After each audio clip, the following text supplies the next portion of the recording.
प्रेम धार बरखा कर अमृत खाना दीन दयाल दया कर मेरे समरथ स्वामी शुकर करुगा अत रहूं नित राधा स्वामी तुम बिन कोई समरथ नहीं जस मागु दाना धान बरखा कर अमृत खाना दीन दयाल दया कर मेरे समरथ स्वामी शुकर करुगा अत रहूं नित राधा स्वामी शुकर करुगा अत रहूं नित राधा स्वामी মর্নিং প্রেয়ার করুন, মর্নিং প্রেয়ার। দাদা আপনি আপনি সন্ধ্যাকালীন প্রার্থনা করলেন দাদা। মর্নিং সবিনয় প্রেয়ার, এই তরুণরা শুনতে পাচ্ছে না। তরুণরা কৃপা সিন্ধু সমরথ পুরুষ आदि अनादि अपार राधा स्वामी परम पिदु मैं तुम सदा आधार बार बार बल जाऊं तन मन और चरण पार क्या मुकुल मैं गाऊं मैं हर करी जस कृपा कर धन्य धन्य गुरुदेवा दया सिंधु पुराण धनी नित करु तुम सेवा अचल भक्ति मय दया प्रभु दीनय दीनय नाथ हाथ गहात मया न कर अब राखो नित साथ दीन दयाल कृपा निधि काम क्रोध मद लोभ सब विधि अवगुण हार मैं प्रभु राखो मेरी लाज तुम द्वारे अब मैं परा राधा स्वामी गुरु समराथ तुम बिन और न दूसरा अब करो दया अब करो दया दया करो मेरे साया देओ प्रेम विदात दुख सुख कुछ बैर नहीं छूटे सब उत्पात दया करो मेरे साया देओ प्रेम विदात दुख सुख कुछ बैर नहीं छूटे सब उत्पात बार बार कर जोड़ कर सविनय कर पुकार साधु संग मोहि दे अनित परम गुरु दाता साधु संग मोहि दे अनित परम पिता दाता गुरुर्ब्रह्मा गुरुर्विष्णु गुरुदेव महेश्वर गुरुदेव परम ब्रह्म तस्मै श्री गुरवे नमः अखण्डमण्डलाकारं व्याप्तं येन चराचरं तत्पदं दर्शितं येन तस्मै श्री गुरवे नमः अज्ञानतिमिरान्धस्य ज्ञानाञ्जनशलाकया चक्षुरुन्मीलितं येन तस्मै श्री गुरवे नमः सावरं जङ्गमं व्याप्तं येन कृष्णं चराचरं तत्पदं दर्शितं येन तस्मै श्री गुरवे नमः चिद्रूपेण परिव्याप्तं त्रैलोक्यं सचराचरं तत्पदं दर्शितं येन तस्मै श्री गुरवे नमः न गुरुरधिकं तत्त्वं न गुरुरधिकं तपः तत्त्वज्ञानात् परं नास्ति तस्मै श्री गुरवे नमः मन्नाथ श्री जगन्नाथ मद्गुरु श्री जगद्गुरुः मदात्मा सर्वभूतात्मा तस्मै श्री गुरवे नमः गुरुरादिरुणादिश्च गुरुः परमदैवतं गुरुः परतरं नास्ति तस्मै श्री गुरवे नमः ब्रह्मानन्दं परमसुखदं केवलं ज्ञानमूर्तिं द्वन्द्वातीतं गगनसदृशं तत्त्वमस्यादिलक्ष्यम् एकं नित्यं विमलमुचलं सर्वधि साक्षिभूतं भावातीतं त्रिगुणरहितं सद्गुरुं त्वां नमामि सद्गुरुं त्वां नमामि सद्गुरुं त्वां नमामि। जय गुरु। জয় গুরু। আমাদের প্রার্থনা করলেন শ্রদ্ধেয় তরুণ পালদা, শ্রীধাম দেওঘর থেকে। এখন এই সৎসঙ্গে যারা উপনীত হয়েছেন অনলাইনের মাধ্যমে, যারা যোগ দিতে পারেননি, এবং বিশ্বের সবাইয়ের মঙ্গল কামনায় পরম দয়াল শ্রী শ্রী ঠাকুরের শ্রীপাদপদ্মে বসে আমরা নাম করব 2 মিনিট। নামের সময় হলো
জয়গুরু। বন্দে পুরুষোত্তমম।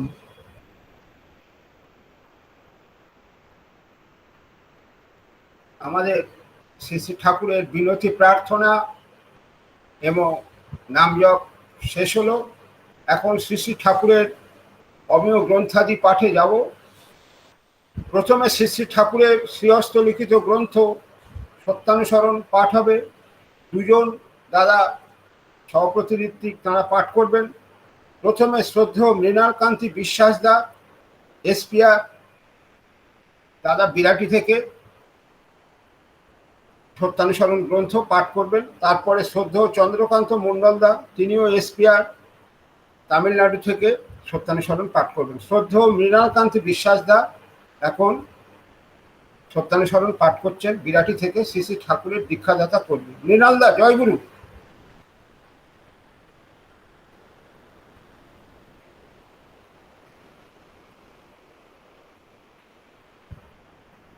মৃণালদা আমাদের মধ্যে নেই দেখছি। তাহলে আমি শ্রদ্ধেয় চন্দ্রকান্ত মণ্ডলদাকে আহ্বান করছি তামিলনাড়ু থেকে। তিনি আমাদের মধ্যে রয়েছেন, তিনি সত্যানুসরণ গ্রন্থ পাঠ করবেন। শ্রদ্ধেয় চন্দ্রকান্ত মণ্ডলদা। জয় গুরু। জয় গুরু দাদা, জয় গুরু, জয় গুরু। सत्यानुसरण पाठ आगे। परम प्रमेय परम दयाल श्री ठाकुर जी के श्रीहस्त लिखित महाग्रंथों सत्यानुसरण से हिंदी पाठ। जगत में मनुष्य जो कुछ भी दुख पाता है उसमें अधिकांश ही कामिनी कांचन की आसक्ति से आते हैं। इन दोनों से जितनी दूर हटकर रहा जाए उतना ही मंगल। भगवान श्री श्री रामकृष्ण देव ने सभी को विशेष रूप से कहा है, कामिनी कांचन से दूर दूर बहुत दूर रहो। कामिनी से काम हटा देने से ही ये माँ पड़ती हैं, विष अमृत हो जाता है और माँ ही है, कामिनी नहीं। माँ शब्द के अंत में गी जोड़कर सोचने से ही सर्वनाश। सावधान, माँ को मागी, बंगला में बदचलन औरत को मागी कहते हैं। सोच न मरो। प्रत्येक की माँ ही है जगत जननी, प्रत्येक नारी ही है अपनी माँ का विभिन्न रूप। इस प्रकार सोचना चाहिए। मातृभाव हृदय में प्रतिष्ठित हुए बिना स्त्रियों को स्पर्श नहीं करना चाहिए। जितनी दूर रहा जाए उतना ही अच्छा। यहाँ तक कि मुख दर्शन तक नहीं करना और भी अच्छा है। मेरे काम क्रोधादि नहीं गए कहकर चिल्लाने से वे कभी नहीं जाते। ऐसा कर्म, ऐसी चिंता का अभ्यास कर लेना चाहिए जिसमें काम क्रोधादि की गंध भी नहीं रहे, मन जिससे उन सबको भूल जाए। मन में काम क्रोधादि का भाव नहीं आने से वे कैसे प्रकाश पाएंगे? उपाय है उच्चतर उदार भाव में निमज्जित रहना। सृष्टि तत्व, गणित विद्या, रसायन शास्त्र इत्यादि की आलोचना से काम रिपु का दमन होता है। कामिनी कांचन संबंधित किसी प्रकार की आलोचना ही उनमें आसक्ति ला दे सकती है। उन सभी आलोचनाओं से जितनी दूर रहा जाए उतना ही अच्छा। जय गुरु। জয় গুরু। শ্রদ্ধেয় চন্দ্রকান্ত মন্ডলদা তামিলনাড়ু থেকে হিন্দিতে সত্যানুসরণ গ্রন্থ পাঠ করলেন। এরপরে পথের কড়ি গ্রন্থে যাব। পথের কড়ি গ্রন্থ পাঠ করার জন্য আমি আমন্ত্রণ জানাচ্ছি শ্রদ্ধেয় নিতাইচন্দ্র বৈদ্যদাকে, শ্রী শ্রী ঠাকুরের সহপ্রতিনিধি বিরাটি থেকে। শ্রদ্ধেয় নিতাইচন্দ্র বৈদ্যদা। জয় গুরু। জয় গুরু দাদা। জয় গুরু। পরম দয়ালের চরণে অসংখ্য কোটি প্রণাম জানিয়ে পথের কোটিতে পাঠ করছি। পরম প্রেমময় শ্রী শ্রী ঠাকুর অনুকূল চন্দ্রের পথের কড়ি গ্রন্থে একটি বাণী পাঠ করছি। ভক্তি, আনতি বা আসক্তি সেখানেই সার্থক ও সন্দীপশালিনী, যেখানে তা প্রেষ্ঠের অভাবনীয় ও অবাঞ্ছনীয়, দুরূহ দুর্ব্যবহারেও প্রেষ্ঠ স্বার্থ প্রতিষ্ঠাপন্নতায় অটুট, শত দায়িত্বপূর্ণ, সন্দিশামুখর, সানুকম্পী, শ্রদ্ধাবনত, পৃষ্ঠপ্রাণ সেবা প্রবণতা, সমুজ্জ্বল, প্রশ্নশূন্য, স্থির প্রতিজ্ঞ। বাণী সংখ্যা 49। শান্তি শান্তি শান্তি। জয় গুরু। জয় গুরু। শ্রদ্ধেয় নিতাইচন্দ্র বৈদ্যদা বিরাটি থেকে পথের কড়ি গ্রন্থ পাঠ করলেন। এরপর শ্রী শ্রী ঠাকুরের চলার সাথে বাণী গ্রন্থ পাঠ হবে। পাঠ করবেন আমাদের বসিরহাট সৎসঙ্গ কেন্দ্র থেকে শ্রদ্ধেয় মলয় বৈদ্যদা, শ্রী শ্রী ঠাকুরের দীক্ষাদাতা কর্মী। মলয়দা, জয় গুরু। জয় গুরু। জয় গুরু। পরম প্রেমময় শ্রী শ্রী ঠাকুর অনুকূল চন্দ্রের চলার সাথী গ্রন্থ থেকে পাঠ। যশস্বিতায় সেবা। তুমি মানুষের এমনতর নিত্য প্রয়োজনীয় হইয়া দাঁড়াও, যাহাতে তোমার সেবায় তোমার পারিপার্শ্বিক যথাসাধ্য প্রয়োজনকে পরিপূরণ করিয়া জীবন, যশ ও বৃদ্ধিকে আলিঙ্গন করিতে পারে। আর এমনি করিয়াই প্রত্যেকের অন্তরে ব্যাপ্ত হও ও এগুলি তোমার চরিত্র হইয়া দাঁড়াক। দেখিবে যশ তোমাকে ক্রমাগত জয়গানে যশস্বী করিয়া তুলিবে, সন্দেহ নাই। বাণী সংখ্যা 3। বন্দে পুরুষোত্তম। বন্দে পুরুষোত্তম।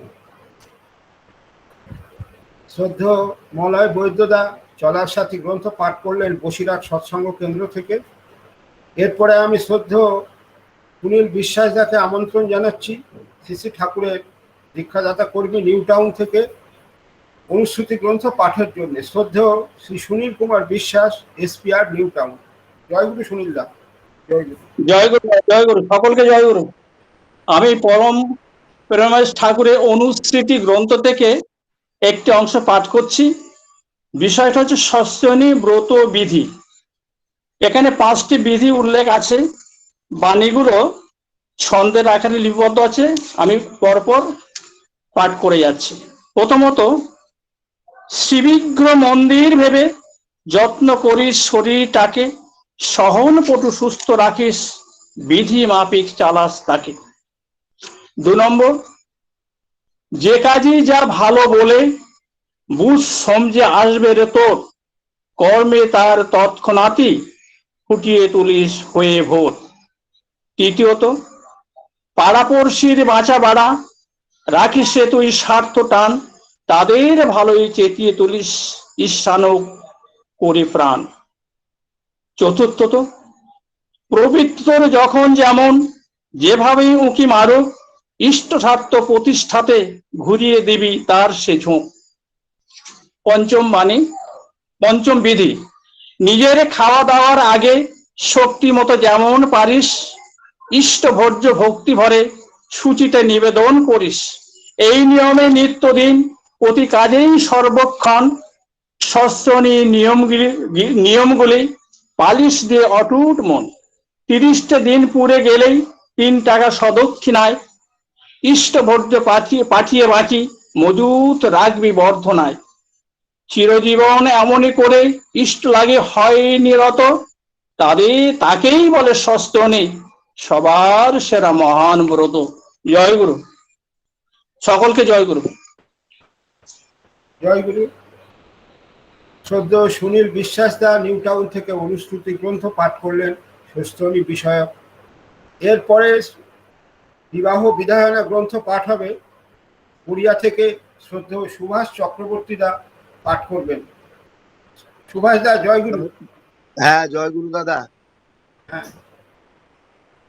পরম প্রেমময় শ্রী শ্রী ঠাকুরের বিবাহ বিধান গ্রন্থের বাণী পাঠ। যে মেয়ের বিবাহের কথা উত্থাপন করা হয়েছে, বিশেষত বয়স্কা মেয়েকে বিভিন্ন পাত্র স্বয়ং এসে বারে বারে দেখা এবং পরীক্ষা করা ইত্যাদি ব্যাপার খুব সুষ্ঠু নয়। কারণ ওই মেয়ের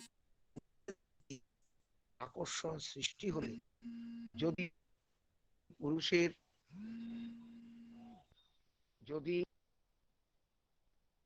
পুরুষের সাথে বিবাহ না হয়ে অন্য পুরুষের সাথে বিবাহ হয়, সেই স্মৃতি তার স্বামীর প্রতি সলিল টানকে ব্যাহতই করে থাকে, এমনকি স্বামীর প্রতি বিরাগ ও বিতৃষ্ণাও সৃষ্টি করতে পারে। আর ওই চিন্তা ও কথা মেয়েরা অবদমিত করতে বাধ্য হয়। ফলে সেটা ক্রমশই মন বা মস্তিষ্কের অবচেতন ভূমিতেই স্থান লাভ করে। তা হতেই একটা বিকৃত চলনের সৃষ্টি হয়। আর সন্তান সন্ততির প্রকৃতির ভিতরেও সেটা অনুপ্রবিষ্ট হয়ে চলে। ফলে বোধ ও প্রকৃতির অসঙ্গতির সৃষ্টি হয়ে থাকে। শরীর, মন ও বোধের সঙ্গতির ব্যতিক্রমী হয়ে হয় তাতে। সেই জন্য সন্তান সন্ততির উপচয়ী চলনও অনেকখানি ব্যাহতি লাভ করে। তাই পাত্র নিজে মেয়ে না দেখে তার শ্রেয় বা গুরুজনের দ্বারা মেয়ে দেখানো সুষ্ঠু বলে মনে হয়। ওই হিসাবে প্রণয় প্রার্থী প্রথাও দূষণীয়। বাণী সংখ্যা 7।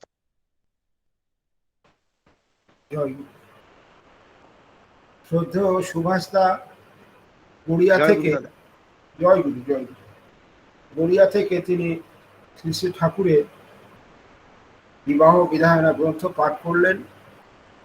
এবারে শেষ পাঠটি আমরা শুনে নেব। স্বাস্থ্য ও সদাচার সূত্র গ্রন্থ দেবাশীষ ভট্টাচার্যদা শ্রী শ্রী ঠাকুরের দীক্ষাদাতা কর্মী নাকতলা থেকে স্বাস্থ্য ও সদাচার সূত্র গ্রন্থ পাঠ করছেন। শ্রদ্ধ দেবাশিস ভট্টাচার্য। দেবাশিস দা,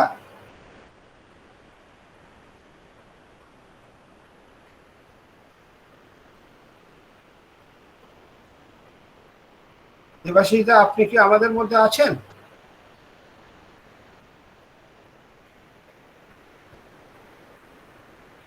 কত নম্বর বাণী যেন?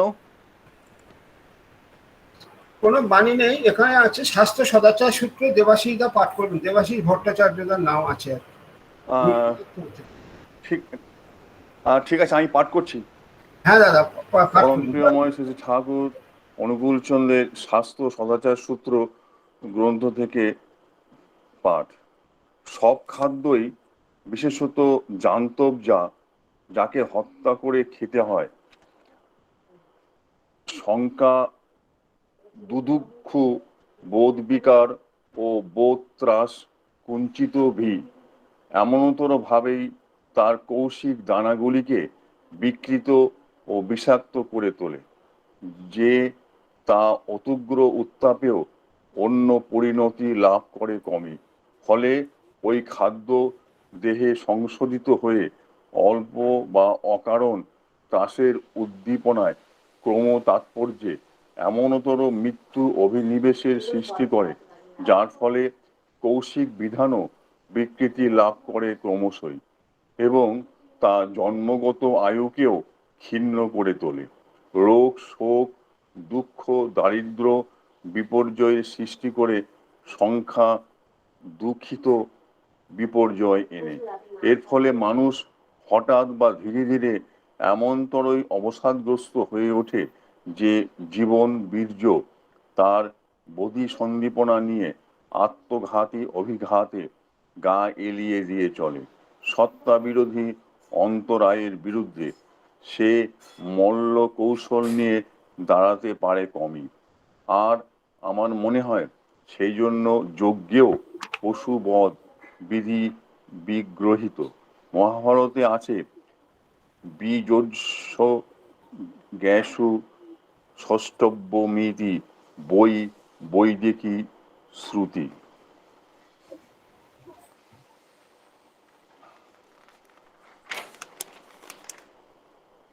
অজ সংজ্ঞানি বীজানি ছাগং নো হন্তু মহর্থ।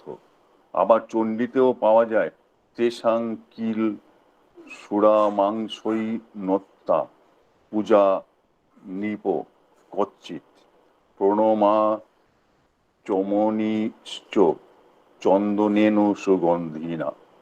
তাই যারা যজ্ঞে পশুবধ করে থাকে তাদের যজ্ঞ কখনো সার্থক হয়ে ওঠে না, ব্যর্থ, উপঢৌকনি অভিপ্রেত তাদের। চায়ও তারা তাই নিজের সর্বনাশী কাম্য হয়ে থাকে তাদের। বাণী সংখ্যা 69। জয়গুরু, বন্দে পুরুষোত্তম। শ্রী শ্রী ঠাকুরের অমীয় গ্রন্থাদি এতক্ষণ পাঠ আমরা শুনছিলাম। প্রথমে সত্যানুসরণ গ্রন্থ পাঠ করলেন তামিলনাড়ু থেকে চন্দ্রকান্ত মণ্ডলদা হিন্দিতে। তারপর পথের কুড়ি গ্রন্থ বিরাটি থেকে শ্রদ্ধ নিতাই চন্দ্র বৈদ্যদা। চলার সাথী গ্রন্থ পাঠ করলেন বসিরহাট সৎসঙ্গ কেন্দ্র থেকে শ্রদ্ধেয় মলয় বৈদ্যদা। অনুশ্রুতি গ্রন্থ পাঠ করলেন নিউ টাউন থেকে শ্রদ্ধেয় সুনীল কুমার বিশ্বাসদা। বিবাহ বিধায়না গ্রন্থ শ্রদ্ধেয় সুভাষ চক্রবর্তী দা গড়িয়া থেকে পাঠ করলেন। এবং সবশেষে স্বাস্থ্য ও সদাচার সূত্র গ্রন্থ নাকতলা থেকে শ্রদ্ধেয় দেবাশিস ভট্টাচার্যদা পাঠ করলেন। আজকে যেহেতু ঋত্বিক দাদাদের নিয়ে এই অনলাইন সৎসঙ্গ, বলা বাহুল্য, যারা যা অংশগ্রহণ করছেন সবাই শ্রী শ্রী ঠাকুরের দীক্ষাদাতা কর্মী। আমি প্রত্যেকের সর্বাঙ্গীন মঙ্গল প্রার্থনা করি দয়ালের রাতুল চরণে। প্রার্থনা জানাই তারা সবাই সুস্থ স্বাস্থ্য থেকে ঠাকুরের পথে আরো অঢেল হয়ে চলুন, তারা সবাই ভালো থাকুন, সব পারিপার্শ্বিক ভালো থাকুন, এই প্রার্থনা প্রভু শ্রীচরণ। আজকের এই বিশেষ সৎসঙ্গের রবিবাসরীয় সৎসঙ্গের উদ্বোধনী সঙ্গীত পরিবেশন করবেন শ্রদ্ধেয় নরেন্দ্র নারায়ণ দে, বৈদ্যবাটিক, হুগলি থেকে। আমি দাদাকে আমন্ত্রণ জানাচ্ছি এই সৎসঙ্গের উদ্বোধনী সঙ্গীতটি পরিবেশনের জন্য। জয় গুরু দাদা। শোনা যাচ্ছে? হ্যাঁ দাদা, শোনা যাচ্ছে, দেখাও যাচ্ছে। বিশ্ব ভুবনময় উঠেছে তোমারি জয়, ভুবন মোহন নর নারায়ণ প্রণাম জ্যোতির্ময়। বিশ্ব ভুবনময় উঠেছে তোমারি জয়, ভুবন মোহন নর নারায়ণ প্রণাম জ্যোতির্ময়। জয় জয় তব জয়, জয় জয় তব জয়, জয় জয় তব জয়, জয় জয় তব জয়। বিশ্ব ভুবনময় উঠেছে তোমারি জয়, ভুবন মোহন নর নারায়ণ প্রণাম জ্যোতির্ময়। তুমি আসে আছো জাগিয়াছে তাই সুপ্ত শ্রান্ত প্রাণ, তোমার মন্ত্রে জীবন তন্ত্রে উঠিয়াছে ফলতান। তুমি আছে আছো জাগিয়াছে তাই সুপ্ত শ্রান্ত প্রাণ, তোমার মন্ত্রে জীবন তন্ত্রে উঠিয়াছে ফলতান। গাহিছে সকলে একসাথে মিলে জয় জয় ভগবান, নব জীবন সংস্কার হে চির করুণাময়। জয় জয় তব জয়, জয় জয় তব জয়, জয় জয় তব জয়, জয় জয় তব জয়। বিশ্ব ভুবনময় উঠেছে তোমারি জয়, ভুবন মোহন নর নারায়ণ প্রণাম জ্যোতির্ময়। শান্তির বিমোচন ভুল যত সব ভুল হলো প্রভু পরশে তব চরণ। তোমার জীবনে লোভিয়া জীবন সব হলো মধুময়। মোহে অন্ধ বন্ধ যাহারা কামনার কারাগারে, ছিল প্রমত্ত পরম সত্য ভুলিয়া অন্ধকারে। মোহে অন্ধ বন্ধ যাহারা কামনার কারাগারে, ছিল প্রমত্ত পরম সত্য ভুলিয়া অন্ধকারে। তুমি মুক্ত করেছ জীবন দিয়েছ, মুক্ত করেছ জীবন দিয়েছ পথ ভোলা সবাকারে। স্নেহময় পিতা স্নেহময় মাতা স্নেহময় দয়াময়, স্নেহময় পিতা স্নেহময় মাতা স্নেহময় দয়াময়। জয় জয় তব জয়, জয় জয় তব জয়, জয় জয় তব জয়, জয় জয় তব জয়। বিশ্ব ভুবনময় উঠেছে তোমারি জয়, ভুবন মোহন নর নারায়ণ প্রণাম জ্যোতির্ময়। জয় জয় তব জয়, জয় জয় তব জয়, জয় জয় তব জয়, জয় জয়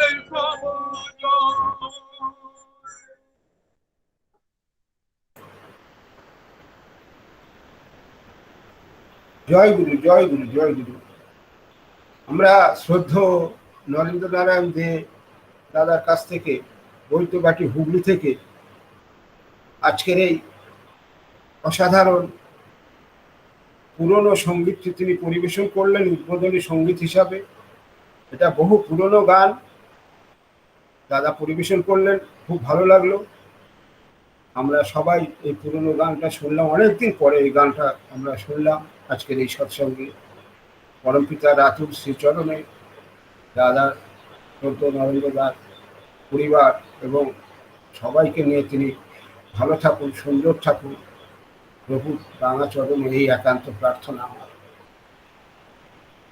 আজকে এই সৎসঙ্গে, অনলাইন সৎসঙ্গে এরপরে শ্রী শ্রী ঠাকুরের অমীয় কথা পরিবেশিত হবে, ইষ্ট প্রসঙ্গ হবে।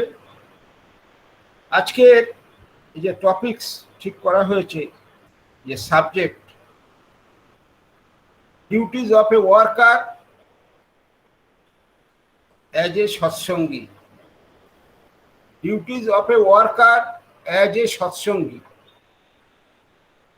সৎসঙ্গী হিসাবে আমাদের কর্তব্য, এই বিষয়বস্তুর উপরে আমাদের তিনজন ঋত্বিক দাদা তাঁরা আলোচনা করবেন। শ্রদ্ধেয় তরুণ কুমার পালদা দেওঘর আশ্রম থেকে, ঠাকুরবাড়ি থেকে তিনি প্রথম আলোচনা করবেন। তারপরে রয়েছেন শ্রদ্ধেয় তপন পালদা মেঘালয়ের শিলং থেকে, তিনি ইষ্ট প্রসঙ্গ করবেন একই বিষয়বস্তুর উপরে। এবং সবশেষে আমরা আবার দেওঘর ঠাকুরবাড়ি থেকে শ্রদ্ধেয় ভবেশ দত্তদার কাছ থেকে এই বিষয়ের উপরে তিনিও আলোকপাত করবেন, তার কাছ থেকে শুনবো ইষ্ট প্রসঙ্গ। এবং আমি শুরুতেই জানিয়ে রাখি বিনীতভাবে সব দাদাদের কাছে, যারা আজকের আলোচনায় অংশ নেবেন প্রত্যেকের সময়সীমা 20 মিনিট, এই দিকটা দয়া করে তারা খেয়াল রাখবেন, তাদের কাছে এটা আমার একান্ত আবেদন।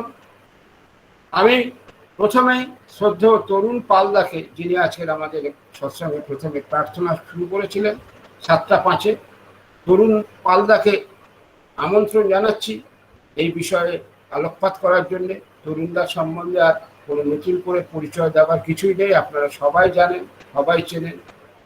আমাদের পরিচয় তাকে আমরা দেখেছি ঋত্বিক কনফারেন্সে ধ্বনি দিতে, আর এখন অনলাইনে তো পরিচিতি ব্যাপক হয়ে গেছে। শ্রদ্ধেয় তরুণ কুমার পালদা দেওঘর থেকে আলোচনা করছেন আজকের এই সৎসঙ্গে। জয়গুরু তরুণ দা, জয়গুরু। জয়গুরু, জয়গুরু, জয়গুরু। সবাইকে আমার আন্তরিক শ্রদ্ধা এবং জয়গুরু জানাই। আজকের আলোচ্য বিষয়ের উপরে আমি আলোকপাত করার চেষ্টা করছি।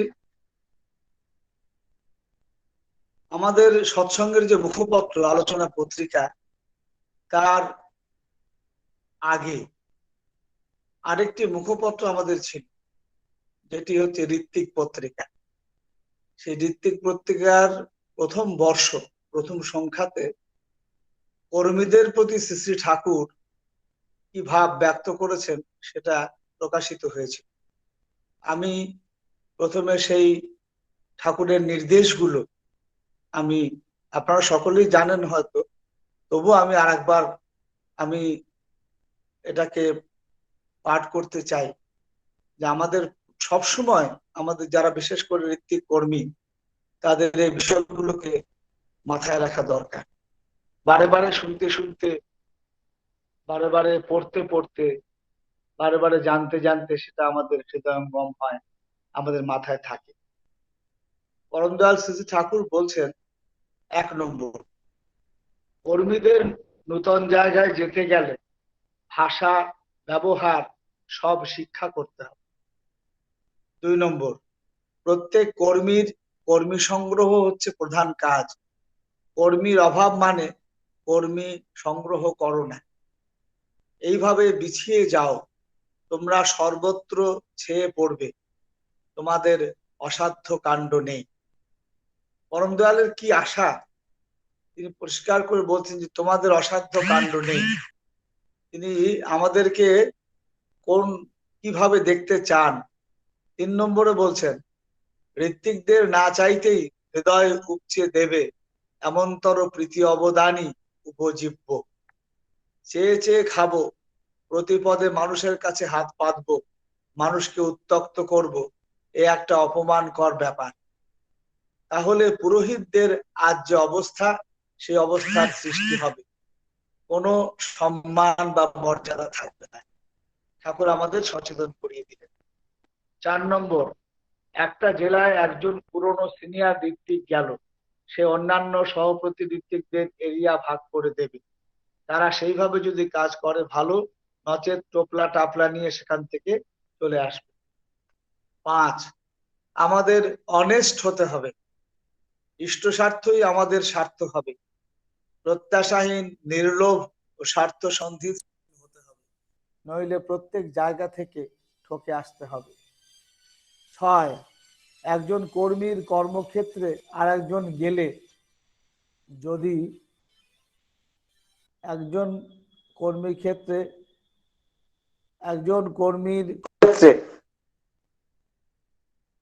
আর একজন গেলে যদি কাজ এগিয়ে যায় তাতে বাধা থাকবে না, তবে স্থানীয় কর্মীকে যথাসময়ে জানিয়ে যেতে হবে। একজন ঋত্বিক এক জায়গায় আছে, সবার পরিচিতি থাকবার দরুন সবাই হয়তো তার মধ্যে তত নতুনত্ব পায় না, আর একজন গেলে হয়তো নতুন আলো পেল, তাতে অন্তরায় কমে যায়।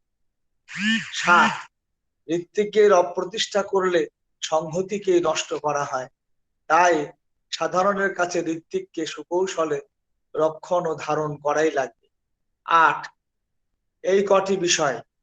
ক, ঋত্বিক যেখানে যাক তার নিষ্ঠা, নির্লোভিতা, তপপ্রয়াস ও সদ্ব্যবহার সকলের ভিতর সঞ্চারিত হয়ে যায়, এমনতর চলনে চলবে। খ, কেউ যদি কিছু দিতে চায়, দিয়ে যদি তৃপ্তি পায়, কষ্টবোধ না করে, না দিলে যদি অসন্তুষ্ট হয়, সেই ক্ষেত্রেই শুধু নেওয়া চলে। গ, রাহা খরচ কখনো কারো কাছ থেকে যেন থোক বেশি কিছু নেওয়া না হয়। ভিক্ষা দিয়ে যদি থাকে, তাই দিয়ে চালাতে পারলে তো কথাই নাই। সকলের উপর ইষ্টার্থপরতা ফার্স্ট অ্যান্ড ফরমোস্ট থিং হবে, নচেত প্রবৃত্তিগুলি প্রমিনেন্ট হয়ে উঠবে, চোর ধাপ্পাবাজ সৃষ্টি করতে থাকবে। এই ছোট্ট কটি কথা এতটুকু করলে তার ঠেলাই অস্থির। তারপরে 9 নম্বর পয়েন্টে বলছেন, যে কর্মী সেও পরিবারের কথা বলে বেড়ায়, যা পাই তাতে পরিবার চলে না, এইভাবে বলে, মানুষের করুণা উদ্রেক করতে চেষ্টা করে, সে শয়তানের ঋত্বিক, সৎসঙ্গের নয়। বলতে হয়, আমরা লোক অনুগ্রহ খুব, তোমাদের উপর দিয়ে চলি, ধন্যবাদ দিই যে তোমরা এই অবস্থার মধ্য দিয়ে এমন ভাবে আমাদের চালাচ্ছ, তোমাদের দিয়েই আমরা, তোমাদের যাতে ভালো হয় সেই আমাদের স্বার্থ, সেই আমাদের চেষ্টা। প্রার্থনা নাম ধ্যান করি, ওই প্রার্থনাই করি তার কাছে, তোমরা বেঁচে থাকো, বৃদ্ধি পাও, সুদীর্ঘজীবী হও। তোমরা 6 লাভ হয়ে দাও, তা ঠিক নয়, তাতে আমরাও নিকেশ হয়ে যাব, তা চাই না। তোমরা সচ্ছল, উচ্ছল ও যোগ্যতার হয়ে ওঠো, তবেই সুখ। 10 নম্বর, স্বাস্থ্য, ব্যবসায়, কৃষিকার্য, চাকরি বাকরি এসব সম্বন্ধে ছোটখাটো গোটা কয়েক টুক দিয়ে দিতে হবে, যার উপর দাঁড়িয়ে অনিবার্যভাবে কৃতকার্য হতে পারে প্রত্যেকে। এই প্রসঙ্গে মনে পড়ে গেল, পূজ্যপাদ বাবাইদা কিন্তু আমাদের এই টুকগুলো তার আলোচনা প্রসঙ্গে প্রায়শই দিয়ে থাকেন। সেগুলো আমরা যদি রপ্ত করে নিতে পারি, তাহলে এই দেওয়াটা আমাদের কাছে খুব সহজ হয়ে যাবে। 11 নম্বর, মানুষকে যদি ট্রেইনড না করে তুলি, কিছুই হবে না। কৃষ্টি বান্ধব, শ্রীমন্দির, কলোনি, ইষ্টায়নী যাই করি, যাই কই, গ্রাউন্ড হচ্ছে যজন যাজন ইষ্টপ্রীতি। 12 নম্বর, দীক্ষাপত্র প্রত্যেক ঋত্বিক যেমন ইন্ডিপেন্ডেন্টলি পাঠাচ্ছে তেমনই পাঠাচ্ছে। এখন বর্তমানে যেমন ভাবে পাঠানোর নির্দেশ দিয়েছেন পূজ্যপাদ বাবাদা, আমরা সেভাবেই পাঠাবো। 13 নম্বর পয়েন্ট অত্যন্ত সবই গুরুত্বপূর্ণ, কিন্তু এটা খুবই গুরুত্বপূর্ণ, সেটা হচ্ছে প্রত্যেক ঋত্বিকের অবলেট রেজিস্টার থাকা দরকার। 14 নম্বর, অসৎ নিরোধী হয়েও প্রত্যেকেরই যথাবিহিত অদ্রোহ বুদ্ধি সম্পন্ন থাকতে হবে। 15 নম্বর, কি হলে কি হতে পারে, কি কথা গড়িয়ে কোথায় কি রূপ নেয়, আপদ বিপদ কখন কি হতে পারে, সব বুঝে বিচক্ষণ কুশল কৌশলী হয়ে চলা চাই। যারা নিজেদের আচার বিচার ঠিক করতে পারে নাই, 16 নম্বর পয়েন্ট, যারা নিজেদের আচার বিচার ঠিক করতে পারে নাই, মর্যাদাশীল চরিত্র যাদের নাই, তাদের বাইরে কাজ করতে যাওয়া ভালো না। অমন ভাবে মানুষকে স্পয়েল করে লাভ, মিনিমাম যতটুকু থাকাই চাই। 17 নম্বর, মানুষের অসুবিধা সৃষ্টি করেও একজনের বাড়িতে দিনের পর দিন থাকা সর্বনেশে ব্যাপার।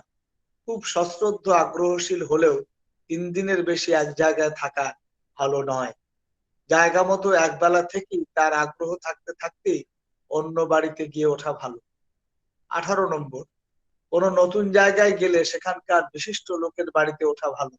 প্রধান ও প্রবীণদের আওতায় যত থাকা যায় ততই ভালো। 19 নম্বর, পিছটান হলে স্বার্থ সন্ধিক্ষুতা আসে, তার সমাধান করে বাইরে যেতে চায়।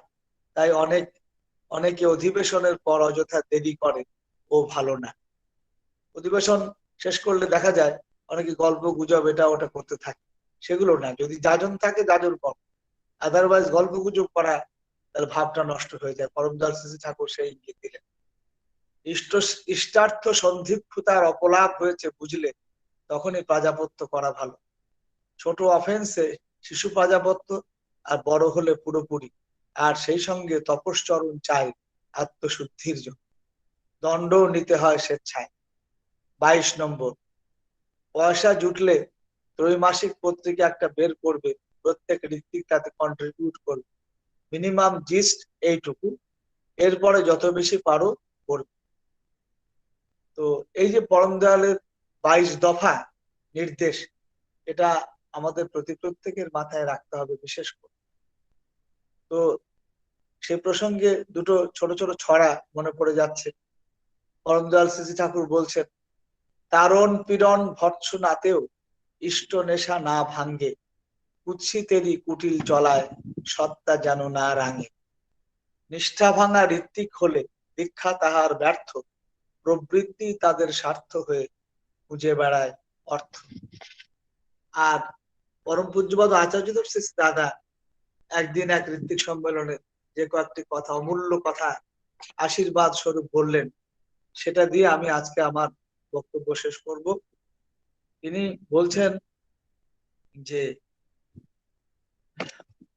আমি ঠাকুরের দিকে চলি, তাতে যুক্ত হই, তাতে যুক্ত হয়ে অনন্তকাল তার সাথে এক হয়ে থাকার অভিসারে নিত্যানন্দে মগ্ন হয়ে ঘুরি। জীবনের সাধনা এই, তাকে পরম প্রিয় করে, পরম আদর করে অন্তরের মধ্যে রেখে দেওয়া। আমার প্রত্যেকটা কোষ, আমার সেল যেটা বলা হচ্ছে কোষ, আমার প্রত্যেকটা কোষ যেন বলে আমি ঠাকুরের, আমি ঠাকুরের, আমি শুধু ঠাকুরের।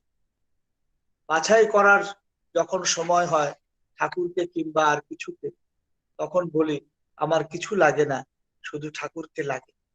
আমি ঠাকুরকেই চাই, ঠাকুর থাকলে সব থাকে, ঠাকুর না থাকলে সব থেকেও কিছু নেই, আমি অনাথ কাঙাল। এই অভিসার, প্রিয় পরমের সাথে এক হওয়া, এই হচ্ছে আমাদের জীবন সাধনা। আমরা যারা কর্মী, আমরা এই করি। এই যুক্ত থাকা প্রতি মুহূর্তে, জীবনের প্রতিটি শ্বাসে প্রশ্বাসে তাঁর হয়ে থাকা, তার জন্যই মানুষ এত নাম ধ্যান করে, এত পড়াশুনো করে। যা কিছু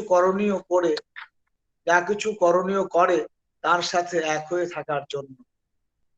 কারণ পুরুষ ঠাকুর, কারণ পুরুষ ঠাকুর, সৃষ্টি হচ্ছে তারই একটা লীলা, আমরা সৃষ্ট তাঁরই লীলার অঙ্গ। স্রষ্টাকে যদি ভুলি তাহলে আমাদের জীবনের আসল জিনিসটাই শেষ হয়ে যায়, স্ট্যান্ড বলে কিছু থাকে না। আপনারা কখনো ঠাকুরকে ভুলবেন না, কখনো কাউকে ভুলতেও দেবেন না। যখন ঠাকুরের হই তখন আমার কোনো প্রশ্ন থাকে না, বাণীর মধ্যে যেমন বলেছেন তেমন হই। প্রশ্ন আমার অস্তে যাও রহুক যুক্তি সরে, তোমার ব্রত করব পালন মরণ স্তব্ধ করে। কোনো প্রশ্ন নেই, কোনো যুক্তি বুদ্ধির ধার ধারি না। ঠাকুর বলেছেন করে যায়, এই হলো সাধনা। তো এই যে আচার্যদেবের আশীর্বাণী, পরম দয়াল শ্রী শ্রী ঠাকুরের নির্দেশ, এগুলোই হলো আমাদের চলার পাথেও। আমি পরম দয়ালের আতুল চরণে প্রতি প্রত্যেকের চিরমঙ্গল প্রার্থনা করে আজকের মতো এখানে শেষ করছি। জয় গুরু, সবাই ভালো থাকবেন। জয় গুরু, জয় গুরু, জয় গুরু।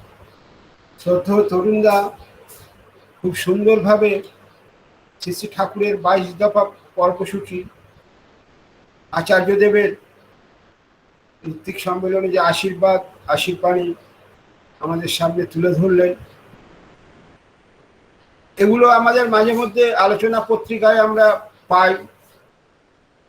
এই যে কথাগুলো যদি আমরা মনে রাখতে পারি, ভীষণ ভাবে আমরা সমাজের বুকে ঠাকুরকে প্রতিষ্ঠা করতে পারবো। একটা জায়গায় বলছেন, কোনো বাড়িতে গেলে আগ্রহ থাকতে থাকতে চলে আসা ভালো। দীক্ষার ব্যাপারে কোনো জায়গায় গেলে সেখানকার স্থানীয় মানুষজনের সাথে যোগাযোগ করে করা ভালো। আবার কারুর কাছ থেকে যখন অর্ঘ্যের ব্যাপারে বলা হয়, আমি যদি আমার নিজের জন্য খালি অর্ঘ্য চাই, ঠাকুর বলছেন সে শয়তানের ঋত্বিক। অসাধারণ সমস্ত কথা তরুণরা আমাদের উপস্থাপন করলেন, আমরা শুনলাম। আচার্যদেবের যে কথা, যে ঠাকুরের যদি হয়ে উঠি আমি, তাহলে প্রশ্ন শূন্য হয়ে যায়। প্রশ্ন আমার দূরে যাও গ্রহুক যুক্তি সরে, তোমার ব্রত করব পালন মরণ স্তব্ধ করে। এই কথাগুলো শুধু কথার কথা নয়, ঠাকুরের চাহিদা। ঠাকুর তো আমাদের মধ্যে এইটা চেয়েছেন, আমরা যেন এমন ভাবে চলতে পারি। প্রভুর কাছে এই প্রার্থনা। এখন আমরা এরপরে শ্রদ্ধেয় তরুণদাকে আর ধন্যবাদ দিয়ে ছোট করবো না। আর তরুণদা তো আমাদের সঙ্গে সবসময় রয়েছেন। আমি পরম পিতার আতুল চরণে আরো একবার তার মঙ্গল প্রার্থনা করি। পরিবারের সবাইকে নিয়ে, পারিপার্শ্বিক সবাইকে নিয়ে তিনি ভালো থাকুন, সুস্থ থাকুন, এই প্রার্থনা। এরপর দ্বিতীয় আলোচনাতে যাব। আমাদের মধ্যে মেঘালয়ের শিলং থেকে রয়েছেন শ্রী শ্রী ঠাকুরের দীক্ষাদাতা কর্মী তপন পালদা। আমি শ্রদ্ধেয় তপনদাকে অনুরোধ জানাবো এই একই বিষয়বস্তুর উপরে আলোচনা করার জন্য। শ্রদ্ধেয় তপনদা, তপন কুমার পাল, শিলং থেকে। তপনদা, জয় গুরু। জয় গুরু দাদা। জয় গুরু, জয় গুরু। জয় গুরু। সর্বপ্রথম পরম প্রেমময় শ্রী শ্রী ঠাকুরের আতুল চরণে জানাই কোটি কোটি প্রণাম। পরমারাধ্যা জগৎ জননী শ্রী শ্রী বড়মার শ্রীচরণে জানাই কোটি কোটি প্রণাম। পরম পূজ্যপাদ শ্রী শ্রী বরদার শ্রীচরণে জানাই কোটি কোটি প্রণাম। পরম পূজ্যপাদ আচার্যদেব শ্রী শ্রী দাদার শ্রীচরণে জানাই কোটি কোটি প্রণাম। পরম পূজ্যপাদ শ্রী শ্রী বাবাই দাদার শ্রীচরণে জানাই কোটি কোটি প্রণাম। ভার্চুয়াল সৎসঙ্গে উপস্থিত প্রতি প্রত্যেককে আনন্দিত জয়গুরু এবং যথাযোগ্য স্থানে প্রণাম জানিয়ে আমি আমার আজকের যে বিষয়ে আলোচনা করার কথা শ্রদ্ধেয় দাদা বললেন, সেই বিষয়ে আলোচনা করার চেষ্টা করছি। আমাদের প্রত্যেক সৎসঙ্গীদের পালনীয় কর্তব্য। যেদিন আমরা পরম প্রেমময় শ্রী শ্রী ঠাকুরের ঋত্বিক দাদার মাধ্যমে দীক্ষা নেই, সেই দীক্ষার আসনে বসে আমরা প্রতিজ্ঞা করি, প্রতিজ্ঞাবদ্ধ হই সেদিন থেকে যে আজ থেকে পরম প্রেমময় শ্রী শ্রী ঠাকুরকে প্রতিষ্ঠা করা আমার একমাত্র কর্তব্য। তিনি প্রতিষ্ঠিত, তাকে আমি আমার হৃদয়ে, আমার দেহে, আমার মনে তাকে স্থান দেব, তাকে প্রতিষ্ঠা করব। এটাই আমাদের প্রত্যেকটা সৎসঙ্গীর পালনীয় কর্তব্য, যে আমরা প্রত্যেক দিন সকালবেলা ঘুম থেকে উঠে যজন যাজন ইষ্টভৃতি স্বস্ত্যয়িনী সদাচার, এই পঞ্চনীতি পালন করার সাথে সাথে আমরা ঠাকুর যা যা বলে গেছেন প্রত্যেকটা জিনিস যদি সুন্দরভাবে পালন করতে পারি, তাহলে আমি ঠাকুরকে ভালোবাসতে পারি।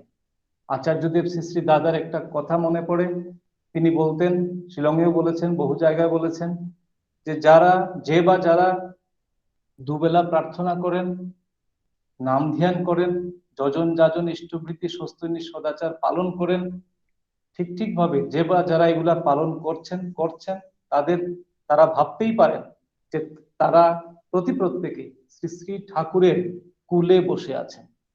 কত বড় অভয়বাণী আচার্যদেব শ্রী শ্রী দাদা এবং আমাদের নিত্যদিন চলার পথে তিনি আমাদেরকে বলে দিলেন কিভাবে আমরা পরম প্রেমময় শ্রী শ্রী ঠাকুরকে নিয়ে চলব। আমরা নিত্যদিন শত অনুজ্ঞাতে পাঠ করি, আমি অক্রোধী, আমি অমানী, আমি নিরলস, এই কথাগুলো আমরা নিত্যদিন পাঠ করি। আমার যেন রাগ কন্ট্রোলে থাকে, আমার ক্রোধটা যেন কন্ট্রোলে থাকে, মান অভিমান কম থাকে, আমি যেন সব সময় নিত্যদিন তাকে নিয়ে চলতে পারি, তাকে ভালোবাসতে পারি। এই যে নিত্যদিন এগুলো আমি পাঠ করছি, সেগুলো যেন আমি আমার চরিত্রগত করতে পারি। যদি আমার চরিত্রগত করতে না পারি, তাহলে সৎসঙ্গী হিসাবে আমার করণীয় আর কি থাকবে? ঠাকুর আমাদের প্রত্যেকটা জিনিস দিয়েছেন। সেই প্রার্থনার সাথে সাথে, নাম ধ্যানের সাথে সাথে আমি নিজেকে তৈরি করব, আমার চরিত্রকে গঠন করব। চরিত্র গঠনটাই আসল ব্যাপার। যদি আমি নিজেকে তৈরি করতে পারি, তখন যাজন অটোমেটিক হবে। তাই শ্রী শ্রী ঠাকুর বললেন যে আগে নিজে ঠিক হতে। তাই সর্বপ্রথম সত্যানুসরণেও বলা আছে, সর্বপ্রথম আমি আমার দুর্বলতার বিরুদ্ধে যুদ্ধ করব। আমার মধ্যে যা যা দুর্বলতা, এবং নিজের সেই দুর্বলতার বিরুদ্ধে যুদ্ধ করাটা সহজ ব্যাপার নয়, কিন্তু সেটা খুব সহজ হয়ে ওঠে সেই নিত্যদিন যোজন যাজন ইষ্টভৃতির মাধ্যমে, নাম ধ্যানের মাধ্যমে। ফর এক্সাম্পল, ঠাকুর অনেক কিছু বলেছেন, নিজের পাড়া প্রতিবেশী প্রত্যেককে নিয়ে সুন্দরভাবে চলা, কিন্তু সর্বপ্রথম চলে আসে সেই আমাকে ঠিক করা। যদি আমার পাশের ঘরের মানুষের সাথে আমার ব্যবহার ভালো না থাকে, ঝগড়াঝাটি হয়, তাহলে কোনো লাভ হবে না। কিন্তু তার ঠিক উল্টোটা, যদি আমি নিজে বাড়িতে ঠিক থাকি, প্রার্থনা করি, নাম ধ্যান করি, গান করি, ঠাকুর নিয়ে থাকি, তখন আমার পাড়া প্রতিবেশী দেখবে যে একটি মানুষ তার ঈশ্বরকে, তার ইষ্ট দেবতাকে সে কিভাবে সুন্দর করে নিয়ে চলাফেরা করছে। একটা মানুষ যখন আমার বাড়িতে এসে আমার ঠাকুরের আসন দেখবে, যে সেখানে সে তার ঠাকুরকে কিভাবে সুন্দর করে রেখেছে, যেটা আমার আচার্যদেব শ্রী শ্রী দাদা চান, পূজ্যপাদ বাবাই দাদা চান। ঠিক এইভাবে যদি আমরা নিজেকে তৈরি করতে পারি, চলাফেরা করতে পারি, তখন দেখা যাবে যে আমিও আনন্দে থাকবো, আমার পরিবার আনন্দে থাকবে, এবং আমার পাড়া প্রতিবেশী প্রত্যেককে আমি সেই আনন্দটা দিতে পারবো। আর যদি আমার পাড়া প্রতিবেশী আনন্দে থাকে, তাহলে আমিও আনন্দে থাকবো। আজকের এই করোনা পিরিয়ডে, প্যান্ডামিকে, অনেক মানুষ কষ্টের মধ্যে আছেন, অনেকের চাকরি চলে গেছে, প্রাইভেট জব চলে গেছে, অনেকেই নানান সমস্যায় জর্জরিত। কিন্তু শ্রী শ্রী ঠাকুর আমাদেরকে বহু আগে আমাদেরকে প্রত্যেকটা বিধি বিধান তিনি দিয়ে গেছেন। আমরা দীক্ষার সাথে সাথে সেই সমস্ত জিনিস পালন করে যাওয়ার কথা, কিন্তু অনেক সময় সেটা আমরা ভুলে যাই, করি না। শ্রী শ্রী ঠাকুর বললেন যে 30 দিনের দিন ইষ্টভৃতি পাঠাতে। সেই 30 দিনটাও আমাদের মেনটেন হতো না। আগে কেউ আমরা 30 দিন করতাম, অনেকেই সেটা 2 মাস 3 মাসে করতাম। আচার্যদেব শ্রী শ্রী দাদা এবং পূজ্যপাদ বাবাই দাদার অশেষ দয়ায়, তার আশীর্বাদে, এই উপযোজনা কেন্দ্র হওয়াতে আমাদের কাছে এই 30 দিন মেনটেন করা খুব সহজ হয়ে গেছে। তাই এখন আর সেই 30 দিন কাউকে ভালো করে এক্সপ্লেন করে বোঝানোর ব্যাপার হয়ে দাঁড়ায় না, কারণ অটোমেটিক এখন একটাই ডেট, সেই 30 দিনের দিন আমরা গিয়ে উপযোজনা কেন্দ্রে ইষ্টভৃতি পাঠাতে পারি, এবং পাঠাতে পারছি আমরা প্রত্যেকে। শ্রী শ্রী ঠাকুর বললেন যে ইষ্টভৃতি সাথে পাঠানোর সাথে সাথে আমরা যেন ভাতৃভূজ্য, দুজন গুরু ভাইকে ভাতৃভূজ্য দেই, এবং বাড়িতে ভূতভূজ্য রাখার কথা তিনি বললেন। পাড়া প্রতিবেশী আত্মীয় স্বজন যদি কেউ অভাবে অভাবগ্রস্ত হন, তখন তাদেরকে যেন আমরা সাহায্য করতে পারি। ভাতৃভূজ্যর যে ব্যাপার, আমরা যদি ঠিক এইভাবে, শ্রী শ্রী ঠাকুর বহু আগেই কিন্তু আমাদেরকে এই সমস্ত জিনিস বলে গেছেন। তাই আমরা যদি ইষ্টভৃতি সুন্দরভাবে করি, 30 দিনের দিন পাঠাই, এবং দুটো গুরু ভাইকে ভাতৃপূজ্য দিই, যদি এবং পাড়া প্রতিবেশীর জন্য, তাদের বাঁচা পড়ার জন্য যদি কিছু একটু প্রত্যেকটা মাসে, প্রত্যেকটা দিন একটু একটু করে যদি আমরা তুলে রাখি, তখন দেখা যায় আজকের যে অবস্থা দাঁড়িয়েছে, এই সময় কাউকে সাহায্য করা, কাউকে তুলে দেওয়া আমাদের জন্য খুব বড় একটা কঠিন ব্যাপার হয়ে দাঁড়ায় না। সেটা আমরা সব সময় করে আসতে পারি, নিত্যদিন করে আসতে পারি, যা শ্রী শ্রী ঠাকুর আমাদেরকে করে করিয়ে তিনি নিজে করেছেন, আচার্যদেব শ্রী শ্রী দাদা করছেন, শ্রী শ্রী বরদা করেছেন, পূজ্যপাদ বাবাই দাদা করছেন, আমাদেরকে দেখিয়ে দিচ্ছেন কিভাবে আমরা এই সমস্ত জিনিস। তাই এগুলোই আমাদের সৎসঙ্গী হিসাবে নিত্যদিন পালন করার প্রয়োজন। আরেকটি ব্যাপার বলবো যে আজ আমরা এমনতর একজন মহাপুরুষকে পেয়েছি, জীবন্ত হয়ে আছেন আচার্যদেব শ্রী শ্রী দাদার মধ্যে, যাকে আমরা পরম প্রেমময় শ্রী শ্রী ঠাকুরকে আমরা দেখতে পাচ্ছি, তার কথা শুনতে পাচ্ছি আচার্যদেব শ্রী শ্রী দাদার মধ্যে। এমনতর একজন মহাপুরুষকে এইবার আমরা পেয়েছি। তাই আমাদেরও সেই কর্তব্য যে আমরা যা পেয়েছি সেটা যেন চতুর্দিকে মানুষকে বলতে পারি। কারণ একটা গান আছে যে আকাশ পানে ডাকলে চেয়ে মিলবে কিরে ভগবান, মহাপুরুষ না ধরলে কি যায় পাওয়া তার সন্ধান। শুধু আকাশ পানে ডাকলে মহাপুরুষকে কি পাওয়া যাবে? মহাপুরুষ তো এবার জীবন্ত হয়ে আছেন, তিনি জীবন্ত হয়ে লীলা করে গেছেন 81টি বছর। তারপর তিনি শ্রী শ্রী বরদার মধ্যে জীবন্ত হয়েছিলেন, এখন তিনি আচার্যদেব শ্রী শ্রী দাদার মধ্যে জীবন্ত হয়ে আছেন, পূজ্যপাদ বাবাই দাদার মধ্যে জীবন্ত হয়ে আছেন। এইভাবে যে তারা লীলা করছেন এবং আমাদেরকে প্রত্যেকটা মুহূর্তে ওনারা অভয়বাণী দিয়ে যাচ্ছেন, আমরা কিভাবে চলবো, কিভাবে করব, সেইগুলো যদি আমরা একটু খেয়াল করি, তার সঙ্গ করি, তার ইষ্ট নির্দেশ পালন করি, তখন দেখা যাবে যে আমি সুন্দরভাবে বাঁচতে পারবো। শ্রী শ্রী ঠাকুরের একটি বাণী, উষা নিশায় মন্ত্র সাধন, চলাফেরায় জপ, যথা সময় ইষ্ট নির্দেশ, মূর্ত করাই তপ।